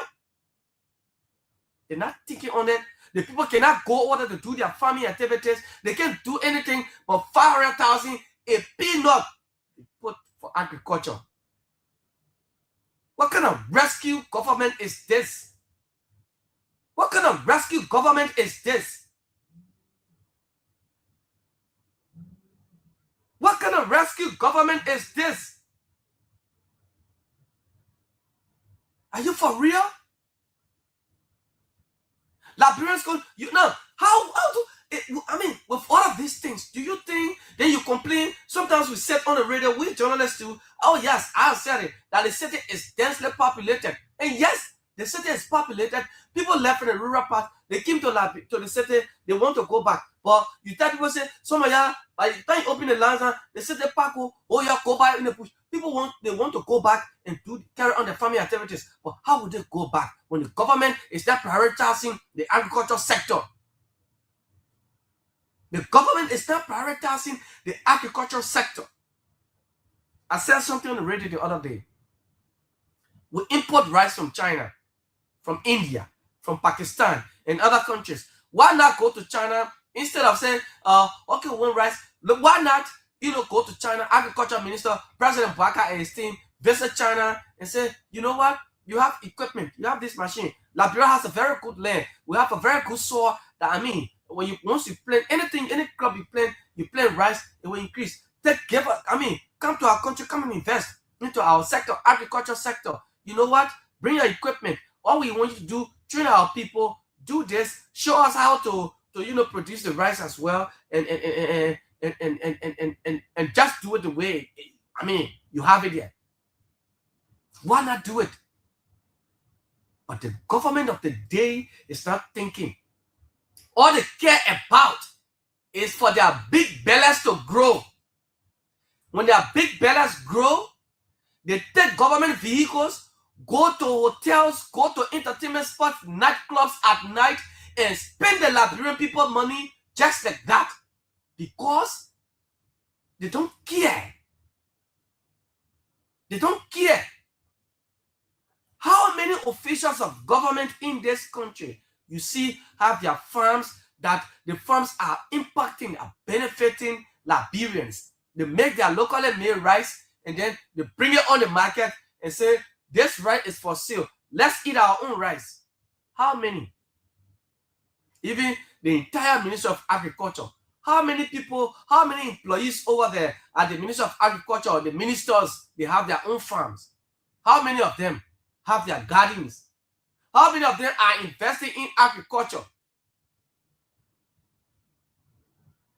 This is total nonsense. How can you give you? I mean, hey man, you divert the budget. You divert the budget to different things. When the people are struggling, people eat one time a day. Sometimes we joke with them. We say the Kisi people, you know, they don't like to get their children food in a day because when you get a child food in a day, maybe they'll, you know. But imagine somebody get rice. They just keep it for the whole day. They eat 9, 10 o'clock. By the time they eat the food, they go to bed. That's all. Is this government serious? Does this government mean well for agriculture? President Wakai, what are you thinking about agriculture? What are your plans for the sector? What are your plans? Oh yes, when the president came, the first place, the president get fish, he get fish pond, he get this one, he's growing, you know, growing fish, and making it play, and doing it, he got his fine rest, the rest fund the president get. The rest fund the president get. Is it for the country? Is it benefiting the country? Have you seen a bag of rice from the president's farm on the market? Who are those? It's been 3 years now. What has been? When was the first harvest? When was the first harvest? Oh, the president get palm farm. But oil, red oil on the Liberian market is expensive. But the president has a palm farm. Red oil on the Liberian market is expensive. These government officials, they just make mockery of the people because they believe that when they finish with these people, they come back, the people will vote for them. But Liberians are sitting and watching. President Baga is aware it is because of rice that today we have April 14 recorded as rice riot in our country's history. It's because of rice. They did not go protest for job. That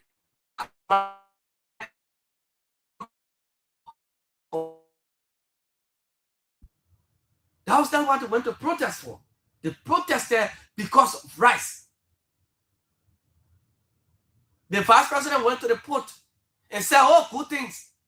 But what has changed? Go to the port, the tariff on rice continue to increase. Continue to increase. Liberians are spectators in their own economy. When Liberian man wants to import rice into this country, the Lebanese man, the Indian man, the Chinese man will go to the lawmakers, go to the president, go to those in charge and say, you know what? No, Liberian man can't bring it on. If you bring it, I will stop. So they will marginalize the Liberian man who wants to bring in rice in his own country. Do you know how many times Dominic Nimmerlin has cried? He has cried and cried. But here we are. Yeah, man. Look at the money in the budget, in a supplementary budget for agriculture. 500,000. Are you kidding me? Then you take 2.5, you give it to NSA. You see, when somebody talk about auditing NSA, oh, you give audit NSA. But Samuel 12 spend money on security. He said, oh, it was an instruction. But today is this the very thing that was you know, this is the thing that gets me so annoyed sometimes, and you want to speak in a different tone. Since these things were criticized, but today the very people who criticize these things are the ones doing it. They're the ones doing it. But they see nothing wrong with these things because they're in charge. Oh yes, they're in charge, so nothing is wrong. What kind of senseless things going on in this country? So total nonsense going on in Liberia. Government that people believe that President Baga, who have had the experience 42 plus years, and then coming now, say he will change the system. But no, it is just the opposite. It is the opposite. This is bad for our country. It is too bad. Then you said, no, the army is already challenged. 2,100 men. Okay, nothing. You get almost 6 million now, the population. Even if we go to the census, we might be hitting 7 million. Every day, people giving birth. But then, you say, the man should get high school diploma before he's qualified to join the army. If you get degree, that other advantage. But you look at the recruitment, then you say for recruitment and equipment, that's 600,000. That's 600,000. Already, the army is challenged in terms of housing, and I mean everything is challenged. You come and recruit. You recruiting new members into the army. I was in Stella Maris. Then we were in school. My colleague now, he's in the army, Valley, a very good friend of mine. He always used to tell me, I didn't know Valley would have joined the army. So we were in school together. One time I just look and saw my brother in uniform. Say, yeah, my man, the country here, you gotta fight. So he joined the army. But Jeff, you can come. So Valley, the brother was encouraging me, and I was almost convinced. I nearly joined the army. I nearly went for, whenever he said, Jeff, the recruitment is on. You qualified. You can make it. You're strong. You're strong. You can make it. The training that you can make it, Jeff. I trust you. Oh, here we are. I nearly joined. But I sat back and I started to think on the salaries of the army. How much they making? How much ever making in the country? I said, what ever making the money here? But the play ever man sleeping. The ever man family. You leave your family, you go out. They send you on assignment. The ever is not like the police. Sorry to say, but the police that can be taken, they on the traffic, they show here that they policeman and test the get policeman. You go there, that one-way street. You just there, more end. Before you take place, sometimes the man will go in the middle. Sometimes 2-3 months, you will not take pay. But you will not see the military men protesting for salaries. But they confide in us because we are friends. And I said, no, my man, I will join. And I just, he noticed that I didn't have interest anymore, so he slowed down. The army is challenged. And he bring it in. No, it is not just about making the pronouncement, President Waka, that every year, 600, you recruit 600 men annually to join the army, or person or individual to join the army. But the well-being of the army, our military, are we taking care of our military? Are we taking care of agriculture? Are we paying keen attention to these sectors? You look at national security and you say, yes, we know national security. There are too many things involved, and what have you, some sensitive information to get information and other things. Yes, we know that. But agriculture, what about agriculture? What about agriculture? How will people be encouraged to go back to the soil? When former President Taylor said, go back to the soil, let's go back to the soil. How will people be encouraged to go back to the soil? Man, Bese is there. She's doing her farming. She's good. But how will she go back to the soil? When she's, the forerunners of the sector, they do not have interest. How? It is so bad. The supplementary budget, I listened yesterday, I saw a video, and lawmakers, by the time they announced the money, and other than say, they started laughing, hey, up Capitol Hill. Yeah, they started laughing. They started laughing. This country, I don't know where we're going.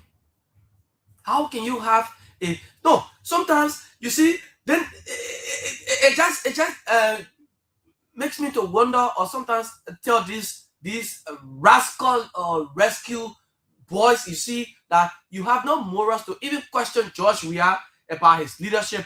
Why is it that soccer did not improve under George Weah? You have no morals. Then you do not have any standing for questioning George Weah. You said George Weah, soccer, football should have improved under George Weah. We should have had, stadiums all across. Sports is supposed to improve under George Weah. But here is it that now, okay, let's agree. Holding all factor constant. George Weah, sports did not improve. But you have an agriculture president making agriculture a key component of the arrest agenda. Number one, arrest. Agriculture.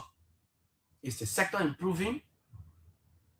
Is the sector improving? Go in the rural parts, speak to people. Kear radio. We went in the counties. We went to Todi.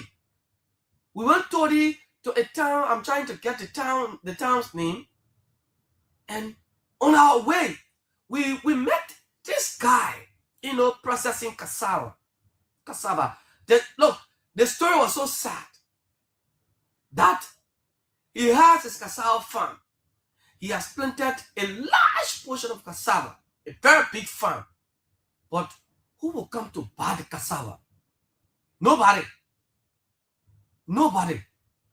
Do you know what cassava can do? It can be processed into different things. You can use it, gari, fufu, and other things.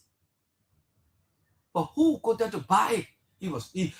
This man was there looking for somebody to buy the farm, to buy the cassavas, to go and harvest the cassava. Because the cassava, they are already reached the stage for harvesting, but they were spoiling, damaging under the ground. Nobody's there.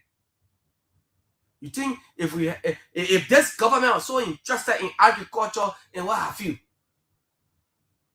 could not have partnered with the Minister of Agriculture could have helped this brother or that brother to find a buyer, to find partner for him. Partners. People want to go and invest into agriculture, but how? All the government cares about is going after people. When you say something, then the Ministry of Information comes and they can't intervene. Whole day running propaganda on themselves. A government that's supposed to be providing updates, telling the people the things they need to hear, but they're telling the people the other way around. Irresponsibility is at the peak of the Unity Party government under President Weah.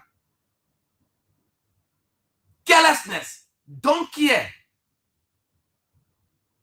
They only know how to show up. That's all they know. The UP the rescue boys, the rescue ministers, that's what they know. Lawmakers went for ya, the more we are together. Imagine that. But the people, since they left from there, are there farming activities going on in Solomon Township? No. Just on Sunday, you saw a live video. Somebody said that because today's Sunday, the people going to church. Are you for real? Today is Tuesday. Go there, carry a camera and see. Let's be honest. The people need to survive. Our staple in this country is rice. It's not about, you can eat different things, eat plenty. That's rice.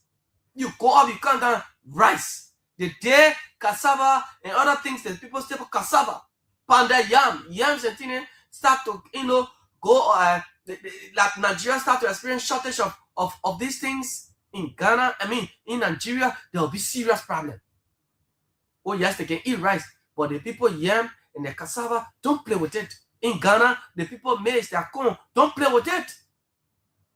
Similarly in Liberia, but we spend Whole lot of money on imports just for rice to come in this country. A whole lot of money. Then you say you bring the rice price down to this money, but this is not good.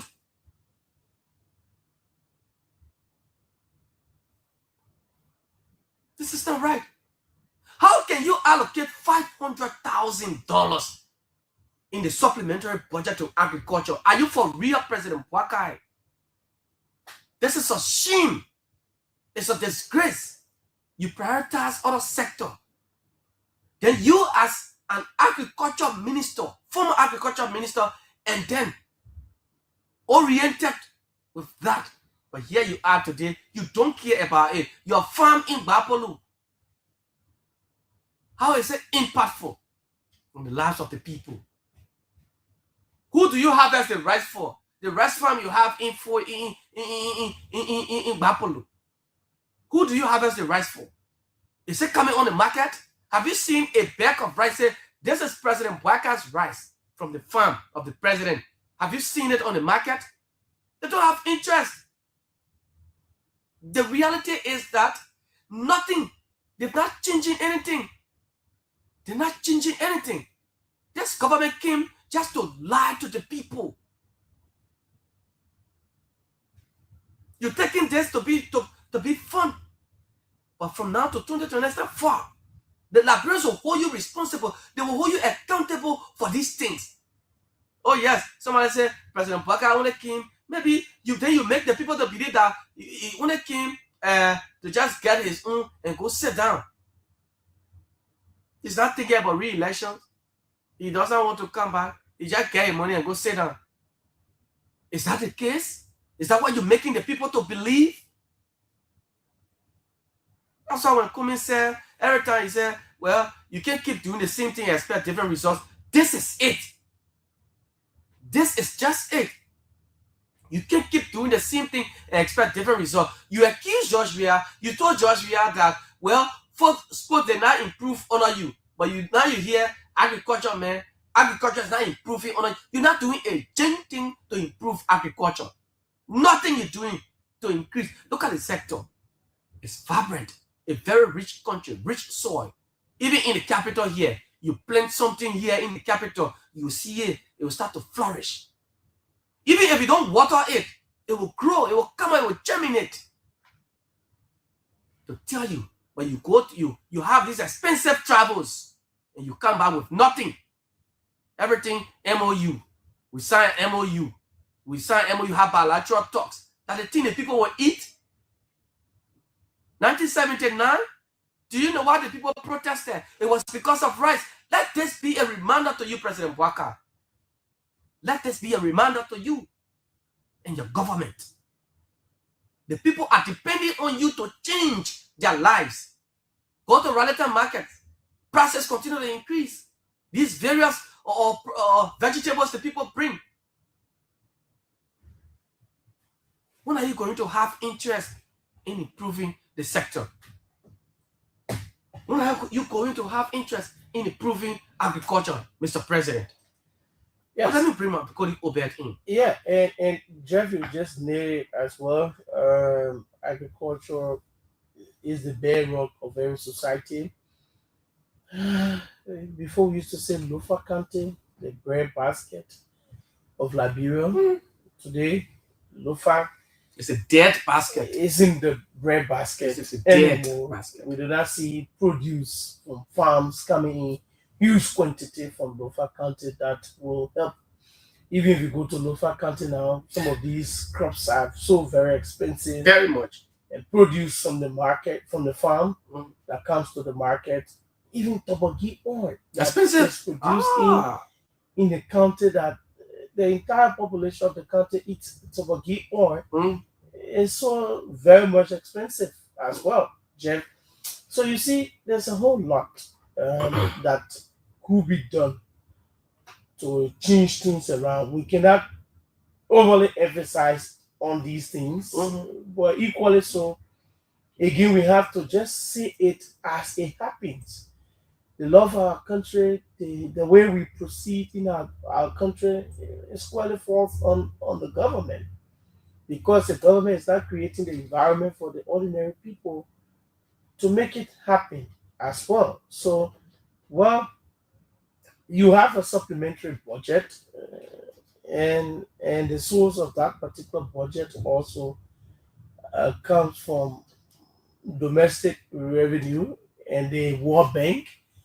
The World Bank support to the budget, 40 million came from there, and then the excess from the LRA from 2025, the 5 million came from there. So that's how the government got the $45 million budget. When this budget, I figure out in this way, it's also used as chopping for other people as well. And then the national security concern in the budget is high.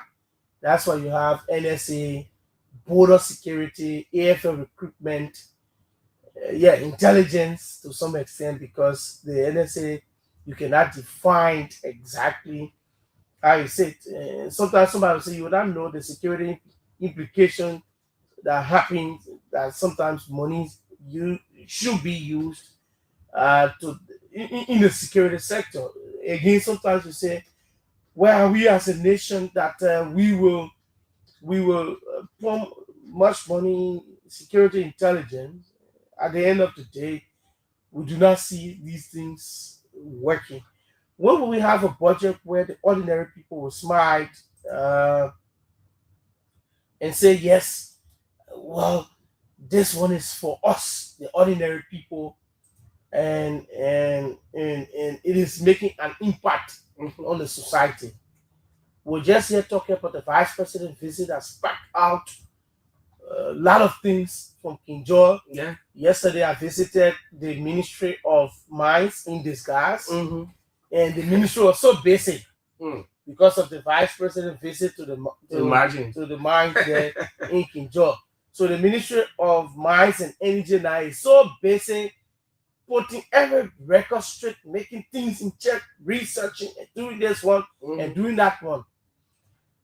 The impact in maybe from now to the end of the year, things will change. I'm not praying for bad things to happen, but things will eventually change. And so the president's vision for the nation, the ordinary people, Liberians have suffered.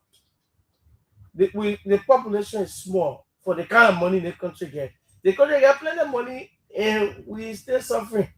Plenty of money. And then that's why we're even asking the question, should we print money? Yeah. Should we print? Do you agree that we should print money now? And there have been some justification of mutilated notes. The country won't buy gold and put in our reserve. But that's why they say we won't purchase gold, so that our reserve can be gold this time around instead of paper money. So we want to purchase enough gold and stock it up somewhere as the nation's reserve. But we get the gold. We get the gold. Oh, but that gold there. We just 900 kilo per annual. That got to the point how the profit and getting gold and then put it 900 kilo per month. So we're looking for gold. We have gold. We get gold enough. So what? It's just more like saying what we want. We want our country to get better. We want Liberia to improve. We want our budget to improve. We want the country, the leadership to come back to the citizens. If the lives of our citizens improve, the country will get better. If the rescue government, as part of their agenda, says agriculture is a priority and it is a portion insignificant amount for agriculture, it speaks volume. It tells you that these are politicians, and before coming to power, they will feel as they feel. Oh yeah. When they get to power, then they say government is a whole different thing. Almost like the man won't be represented. He can't in the community say, me want to be represented. I will not change you. I will do this one when I'm senator. When that person gets to power, then they tell you that, oh my man, my worker made a decision in the house. Oh, we have to do this. I'm going for session, committee meeting, this one, that one.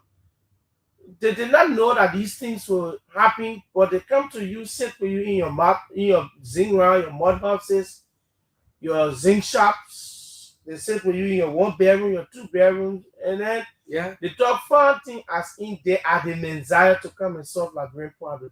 Where are the talking dudes? Where are the talking dudes? So then most of them sitting out there, they won't be this. They say me I talk and do. I liked. I this that. They are like cut off. They talk and do is no more when they get in the house. Liberian people learn this. Yeah. Some of you who haven't learned, learn this over and over and again. That they just come to fool you, and at the end of the day, that's nothing. Yeah. Yeah, so we'll open up the phone lines to give us the chance, you Liberian, the chance to talk sufficiently on some of these issues for the 5 million supplementary budget submitted. The source is with the World Bank, and that of the surplus we got as a nation from the domestic revenue as well. Once I take, Jeff will call some of the figures in the budget, and let's hear from you. What's your take? And we're talking about our country also in the final segment today. We're talking about Liberia. What can we do to improve things? Things are not easy. Yeah. Maybe you're enjoying where you are, or things are okay with you, but generally, for what we have done our investigation and assessment, things are difficult. Things are not fine in the country. People are suffering, and the suffering is increasing by the day. Sometimes people only cook only on Sunday now in the country. Only Sunday. And when you say these things, surrogates and others will say, oh, that United Party brought a handshake. Yes. They are the government of the day. They should create the enabling environment for the survivability of their citizens. So people only Sunday, they cook. When they cook Sunday, they make 2 days soup. Oh, yeah. Then Monday they eat that one. Tuesday, Wednesday, everybody on their own. People eat bread to go to bed. Farina to go to bed. And globally, you should be talking about square meal a day, right? Oh, yeah. Yeah, you should eat 3 times a day. 3 times a day. It makes you healthier and everything. But let me get my first starting day info, and that's all. That's how we, as Liberians, we have been reduced to eating only on Sunday. We eat good food, meat and chicken, everything in the soup on Sunday. The rest of the week, dry red pepper. Today, dry red boni. Other people can't even cook it. The ones that are cooking dry red with boni and dry red pepper are the ones that can even try to afford. Yeah. It's bad, man. So we'll take calls, but let me just announce to you before I take calls on 777-959-959. These are some of the things they have in the budget. The supplementary budget. What's in it? 1.5 million to Ministry of Justice for border response, 2.5 million to NSA, 600,000 to Defense for recruitment and equipment, 7.3 million to education sector, 10.9 million to health sector, 11.4 million to public administration, and 500,000 to agriculture. Then you have 7.16 million. Somebody will say 7.16 million to infrastructure and basic services. What are your takes on this supplementary budget? 0777 959 959, 0777 959 959, 886130723, plus 231 777 959 959. We go to the lines and take calls. This person, good morning. Good morning. Morning, my brother. Your name, where you call from? My name is Tomo Elkusa, calling from Welcome, Joe. Yeah, but let me appreciate you for your talking from the morning. You live well. I want to tell you, let me tell you, Liberia is our denominator. So whatsoever that is in a government having to take over, you must do the necessary thing for everybody to benefit. But yes, but one thing I want to tell you from your analysis is additional budget that have been added to 2.something billion. To my understanding. Yeah, that's 2 billion. But that ain't 2 billion. 1.2. 1.2 billion. Yes, 1.2 billion. The 45 billion have been added to the 1.2. The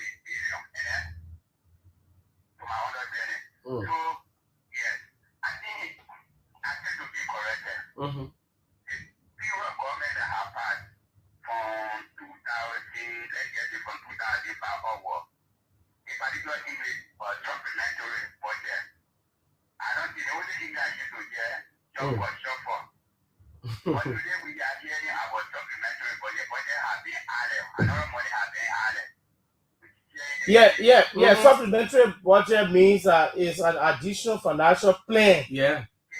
after the mean annual budget authorizing extra spending. So to have extra spending on the 1.2 billion, so they're reallocating funds within a fiscal period to a particular area after the real budget. So that additional, like you said. Yeah. I think we hear you all together for something to be allocated because we maybe have found something somewhere that goes my man who to come back in a hurry. Now I want the call the legislator to be able to come back so he can be able to do necessary because they have found something somewhere that is they need to be welcome to how they call them back. So we see that they burning money and they try to disappear to allocate to this bureau institution of ministry. I think sometimes we should set our own will. I don't think because you were actually sometimes they have to critique the government for them to be able to do it necessarily. But we are saying yes, their particular money or the executive have played their part to allocate the money to the bureau places. Now it's the legislator need to play their own part. If they say has to be able to be allocated to be addition or be added there. They can look in any of this bureau of ministry, whatever maybe the money is too much to the particular area. They can take it and take some money over there and add it to the other bureau. That all will be able to honor them and yes, at least money have to go there. If they are going to find out who plays there, because all of the country can go see in the hall there, in the hall or along the kingdom. I would do this, but 180 to pull them over there. And then they will be able to live in with them too. At least to be able to tell the legislator to that, this is the thing and they have played their part. You should be able to do it to encourage you. Okay. People will be able to benefit. So thank you very much. I appreciate you the money for your talking point. Thank you so much. Thank you. 0777959 Let's take this person on the MTN line. Good morning. Morning. Your name and where you call from? Welcome, Moba.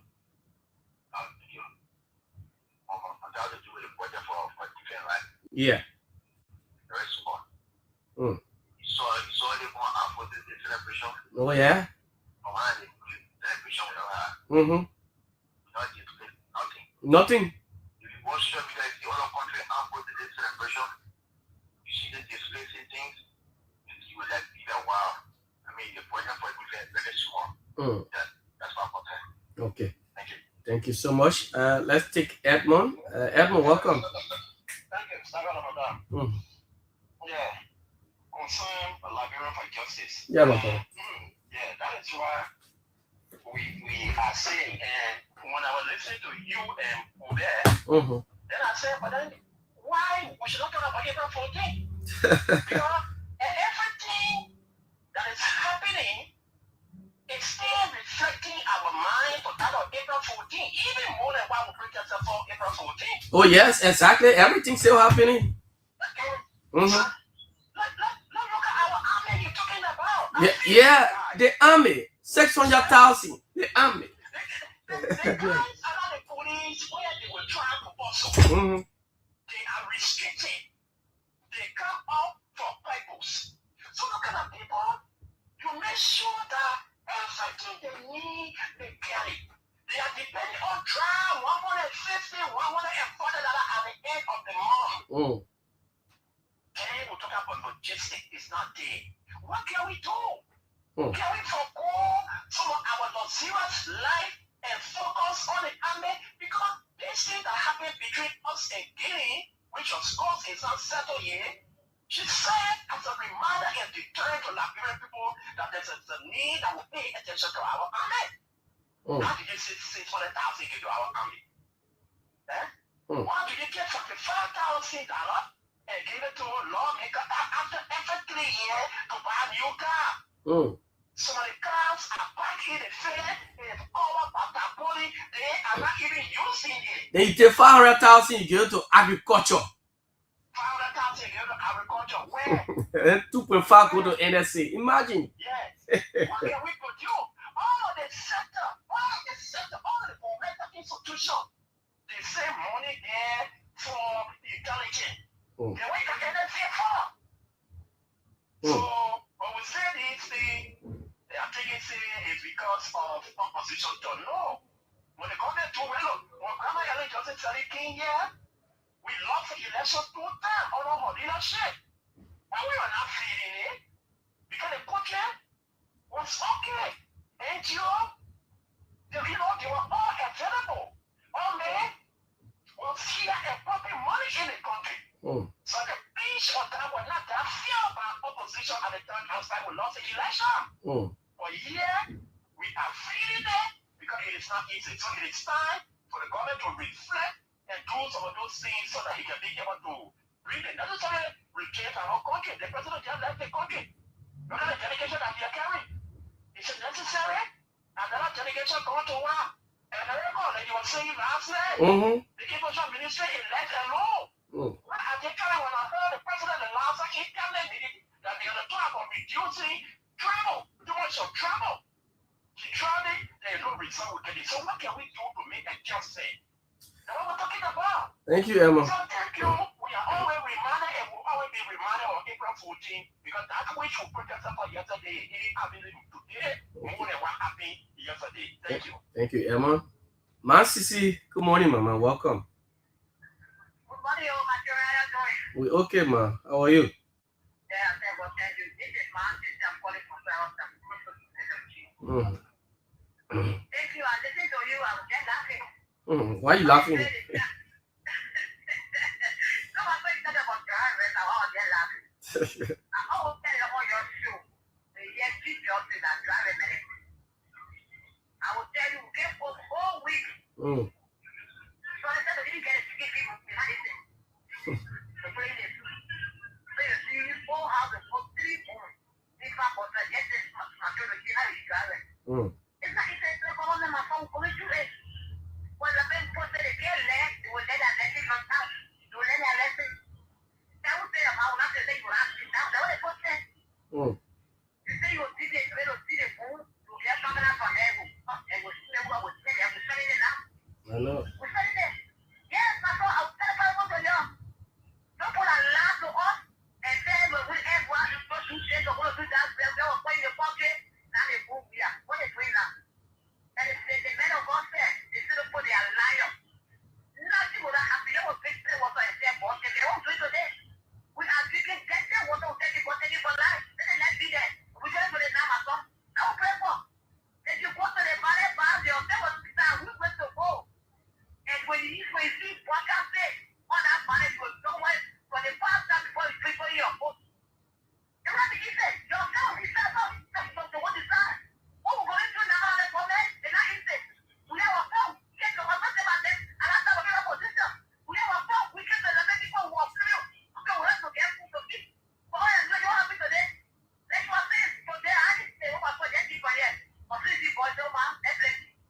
Let's go away, we'll go by the way, not okay, okay. I'm going to that, come here, now. Come here. It's not easy. It's not easy. You know me. Why are they bad? So let's go and get it. But talk to me, I'm saying after me, this is like, what is that? People I want to do, okay, something. I want to get it, okay. Why not get it? It's saying that. It's easy to go down. What is it? You can go down. Okay. But they're going to be big at you. They're going to fly. They're going to fly. The other going to fly. Everybody. Okay. Everybody go feeding it, feeding it. So let's stop playing. The first one is now, we'll look at what we get. Okay. Okay. Thank you, Ma Sisi. Good morning. Good morning. Hello. 0777959 0777959 0777959 good morning. Good morning. Yes, let's hear you. Prince calling on Negotiate. Prince, go ahead. I don't want to say something shortly. Go ahead quickly. We know that Tina going away, everybody expects it to be. But if now we have a father government having a bad meeting, so anything we do as a citizen and people of the country to pray for the country, and God will help our people to stop blaming the government. because it happened in the past government. The past government, all of people are enjoying, all of people are buying into everybody. So it's the same thing. Even if brother leave always to this, the next president will come. People will still complain, people will still say things. So anything we can do for our country is to be praying that God will help us, that we'll borrow with a rightful person. So we feel that brother is not a rightful person, that God will help us. So because it happened, hello. So because it happened in the past government, it should happen now. Because it's happening in the past government, it should happen now. Mm-hmm. I'm not saying it should happen, but You just said the same thing that happened in the past government. You shouldn't blame this government. Why should it happen then? It's happening now. Then you shouldn't talk about it.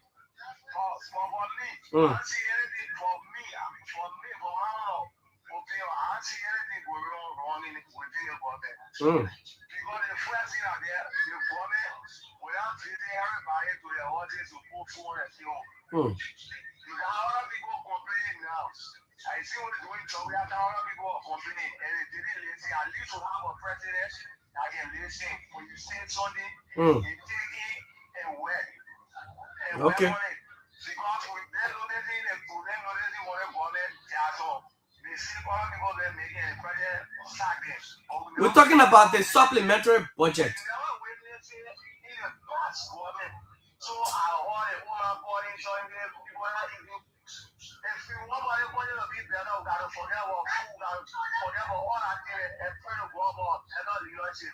Okay. Thank you. Spencer, welcome. Thank you very much. Thank you. Good morning, Jeff. Good morning. Yes, Jeff, thank you very much. And I will always come here to give you and your garden name and give them the recommendations and conversations that you got. Jeff, thank you very much. Yes, Jeff, am I hearing that people are suffering under the rescue government? Am I hearing that people are suffering under the 42 years rescue government? Am I hearing that people are suffering? But the men who have been in government and knew that those people panic, evidence by the budget, the supplementary budget presented by this government. Yes, sometimes when we sit down and we narrow just what happened what it has been here, we begin to see the vision presented by our brothers community party. Sometimes when it comes to the things that the government will eat and who will eat. But the cost of those things were insignificant. The only thing that Grateful needed was development. And the only thing that Grateful needed was jobs. 3 years. Where are the jobs for the market police? And for the president, they know about that great problem. They have to deliver that with his role. And the anytime when he comes, he will take care of the labor stuff. When he comes, every employee is a worker of the law going to be pushed down because he's clever and knowledgeable to the labor sector of our country. Therefore, you are not going to be important estimation. He himself was going to be that. I want to do all those things. I'm glad today people are complaining under this experience government.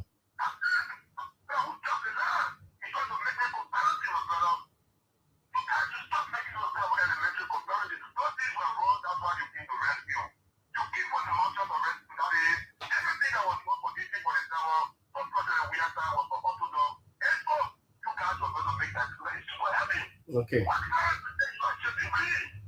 Okay. Okay. Thank you very much for always giving us the opportunity to make our presence on that station. Thank you very much. Okay. Good morning. Good morning. Your name and where you call from? Welcome, Patience. Welcome, Patience. Let's hear you.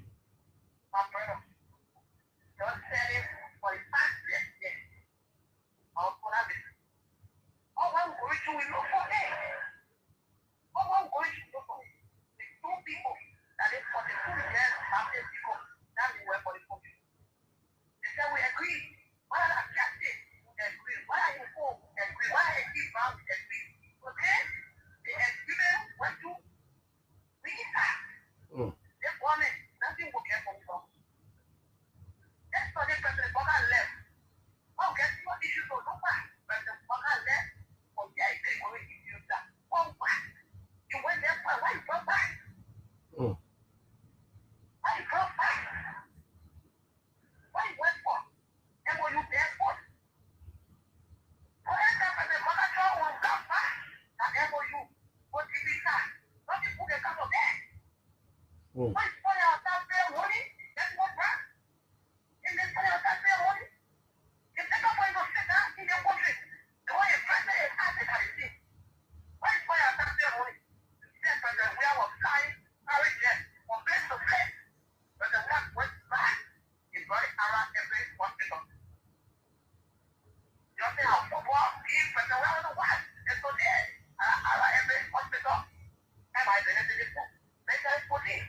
Mm.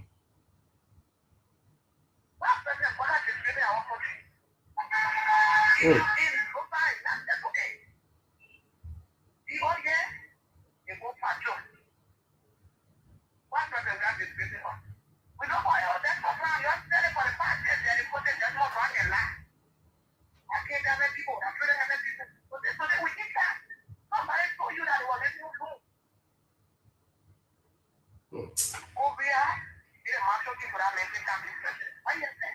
Thank you.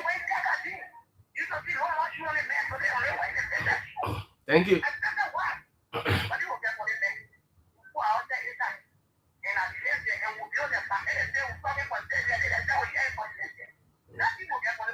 Okay. Thank you. Thank you. Realist, Mr. Realist, welcome. Good morning, Jeff. Yeah. And I think that was still around morning. Okay. So, like when people stop crying, we saw this thing. Before you get to a woman, that was our people who was very hard to talk on because they will monitor that person that they want to give their daughter or they want to give their son to know the character of that person. We knew the character of President Walker. President Walker, he had been fired by two distinct presidents. He was fired by President Du, the agriculture that he mastered. He went there, he didn't spend more time when to fire him. He grew from that year to the 90s, so they fired him. Be the character of this person. This person that then is left of the government, two are left on government. He said nobody, he don't nobody to bring out first eye by himself to control himself.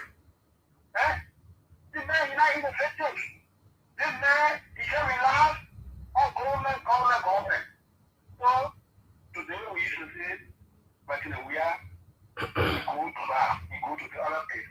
President Weah can dress, then dressing. President Weah hand on money internationally. I'm not backing him. But the reason they were able to vote for President Walker is because people said, President Walker will not take their money to wear expensive clothes. Today he's doing it. He will not travel here and there. Today he's doing it. Okay. So what's the difference? What's the reason? My brother, we rewarded President Walker retirement job.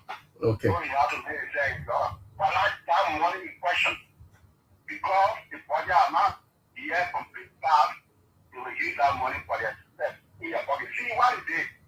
We have promised to Lufa. How many years ago? Oh. 600,000. Are you sure? Are you sure? You need to do homework. You'll do anything or you will sit down there and do important differently when your family are hungry. We are not sure. I'm sorry. Okay. That prayer till 2029. You never say we should pray. Yeah, God, do all that. Hey, continue to pray. Hey, get family, let them pray. Okay. You pray, God, give us the knowledge, give us the resources to go ahead with it and enjoy with it. Okay. $1.1 million, we can't eat a net or in a day. Okay. Thank you. Good morning. Yeah, good morning. Yes, hear you. Yeah, my name is Josiah calling from Weah. Okay. Let's hear you, Josiah. Yeah, thank you. Thank you very much. And let me appreciate you for coming for this morning. Mm. So, one day my friend, bird and crying, I didn't see you working or going on in the country. So, what this time around, I'm very bad. More than yesterday. think what I do want to think about it. Then you talking about President Kwame and if I had to do that. This kind of person that if I all the people for me fire and the guy is my anything again, look for the team that's Papa all around the community. Oh, what is that? No, hello. Let's talk about the budget, the supplementary budget. Yes, What? supplementary budget, I think I mean, do it. Yeah, let's get to the point. Yeah, supplementary budget. They were talking in there. They were the other thing they did. They need to ask something like this. I'm only going supplementary budget. So can we shift our attention to it? Okay, I will say myself. Okay. Supplementary budget. Yesterday we don't hear about it. Supplementary budget. Today we hearing about it. Supplementary budget is the budget I was better have been added to the pure budget. Yesterday we never hear about supplementary budget. Yes. Oh yeah. Yeah. Yesterday there were times that former President Weah will call his cabinet back. Yesterday. Yes. Just yeah. That money was sitting out somewhere. And when they took it, they do something about it. Government, team, at the end of the day, they 14 million sitting out somewhere. They were one thing given to the government for it to be 2025, for it to be, you said, no, this money was this before, and then maybe any other family can come with it. This money, this grant, destroy anything for it. Then we have 14 million somewhere sitting out with the private somewhere. They will bring it on board so we can be able to get the money. Another 5 million was sitting out somewhere, which is our domestic and revenue. They take it to add only 40 million to this. Yes, people are sitting and saying yesterday was good. That people were enjoying yesterday for a local former president. We are inspiring every president for that. We are seeing this thing today. Yesterday, money used to come yesterday. I think it can left to us. Okay. When they came today, at the end of the day, we're not ready to use the money sitting out somewhere. But today they are doing something somewhere, private somewhere. They brought the money on for it to be used. Then people are crying and saying, we'll be thinking about former president. We have to bring it to the president. Okay. I want to get the voting card. All will vote. Okay. And your will get our former president. We will be president. If president was that way, he will be president for the country. Thank you. Thank you.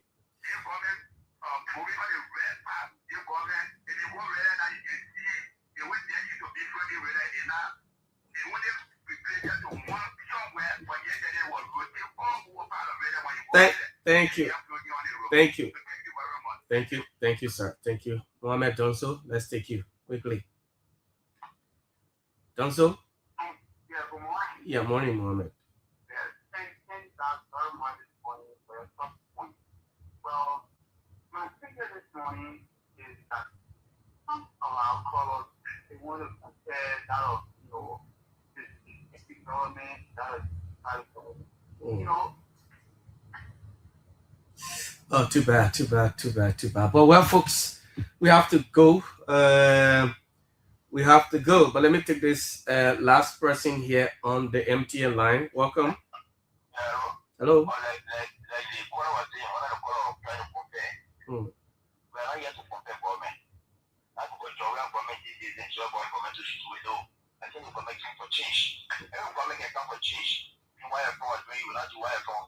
Okay.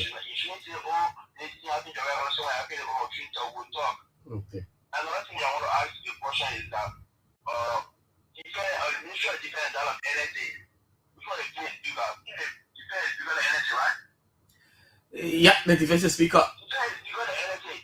I'm still talking about the budget. Then why should one thing is the amount I was giving to or allocate them to defense is lesser than the amount I give to NSA? Why? That is a question that we do not have an answer to.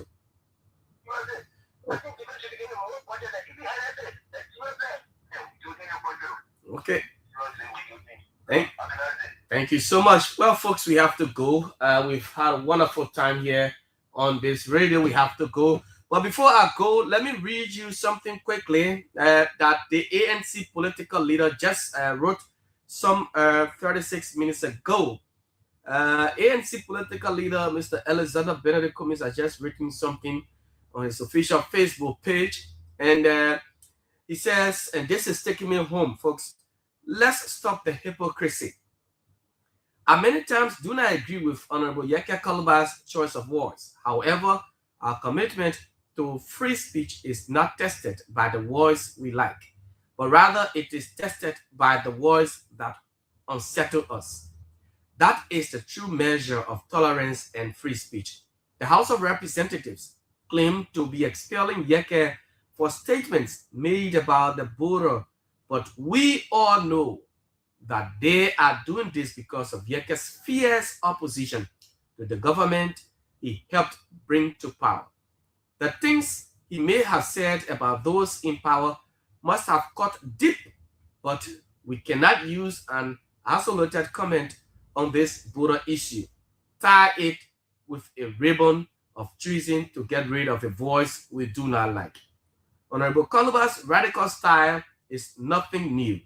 During the CDC-led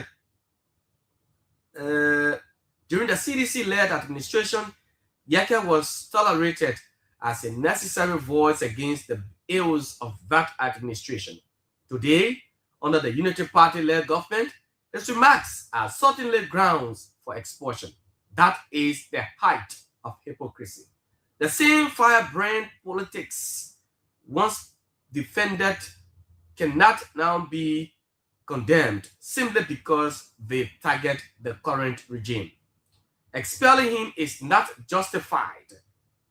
Expelling him is not justified.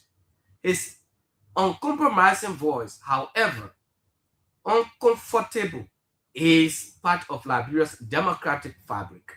To punish him now sends a dangerous message that free speech is tolerated only when convenient and silenced when uncomfortable. That is not democracy. It is a double standard that we should not accept. This is not a contempt of legislature nor a contempt of court situation, as the latter was with the Prophet Kear's case. This is evading the province of the people's power to elect their lawmaker of choice. Thousands of Liberians in 2023 voted for Yeke as their choice in District 10 for 6 years, and while the House may expel a member, such powers should not be exercised loosely nor as a tool for vengeance. Expelling Yeke will lead to a bad election, which we do not have the money for, as such money could be used towards improving healthcare, education, safe drinking water, etc. Expelling Yeke will not change the price of gasoline, nor will it make LAC stable. It will not reduce the price of goods and services, nor will it create farm-to-market roads. It will only soothe some egos, cost taxpayers more money, and further undermine our young democracy. This in no way benefits the people. He ends up by closing, says, I urge those members of the House championing this expulsion to channel their focus and energy on issues that benefit our people. Liberians deserve better. Mr. Alexander Benedict Cummins there, closing us this morning on the Kear Morning Show right here. It has been a wonderful one. A very great write-up. We said it, and we're closing with it. Yeke Koluba's expulsion is deeper. It's not just about the statement he's made regarding the Solomba port of entry, but because of his fierce opposition, in the words of Mr. Cummins. My name is Jefferson Perry. Weah Chiba was here. Thanks to all of you who listened. Thanks to those who called. And of course, those who followed us on Facebook and YouTube as well. Thank you. Until then, tomorrow is Wednesday. We'll be back with another edition. Have yourselves a blessed day from Monrovia. Bye-bye.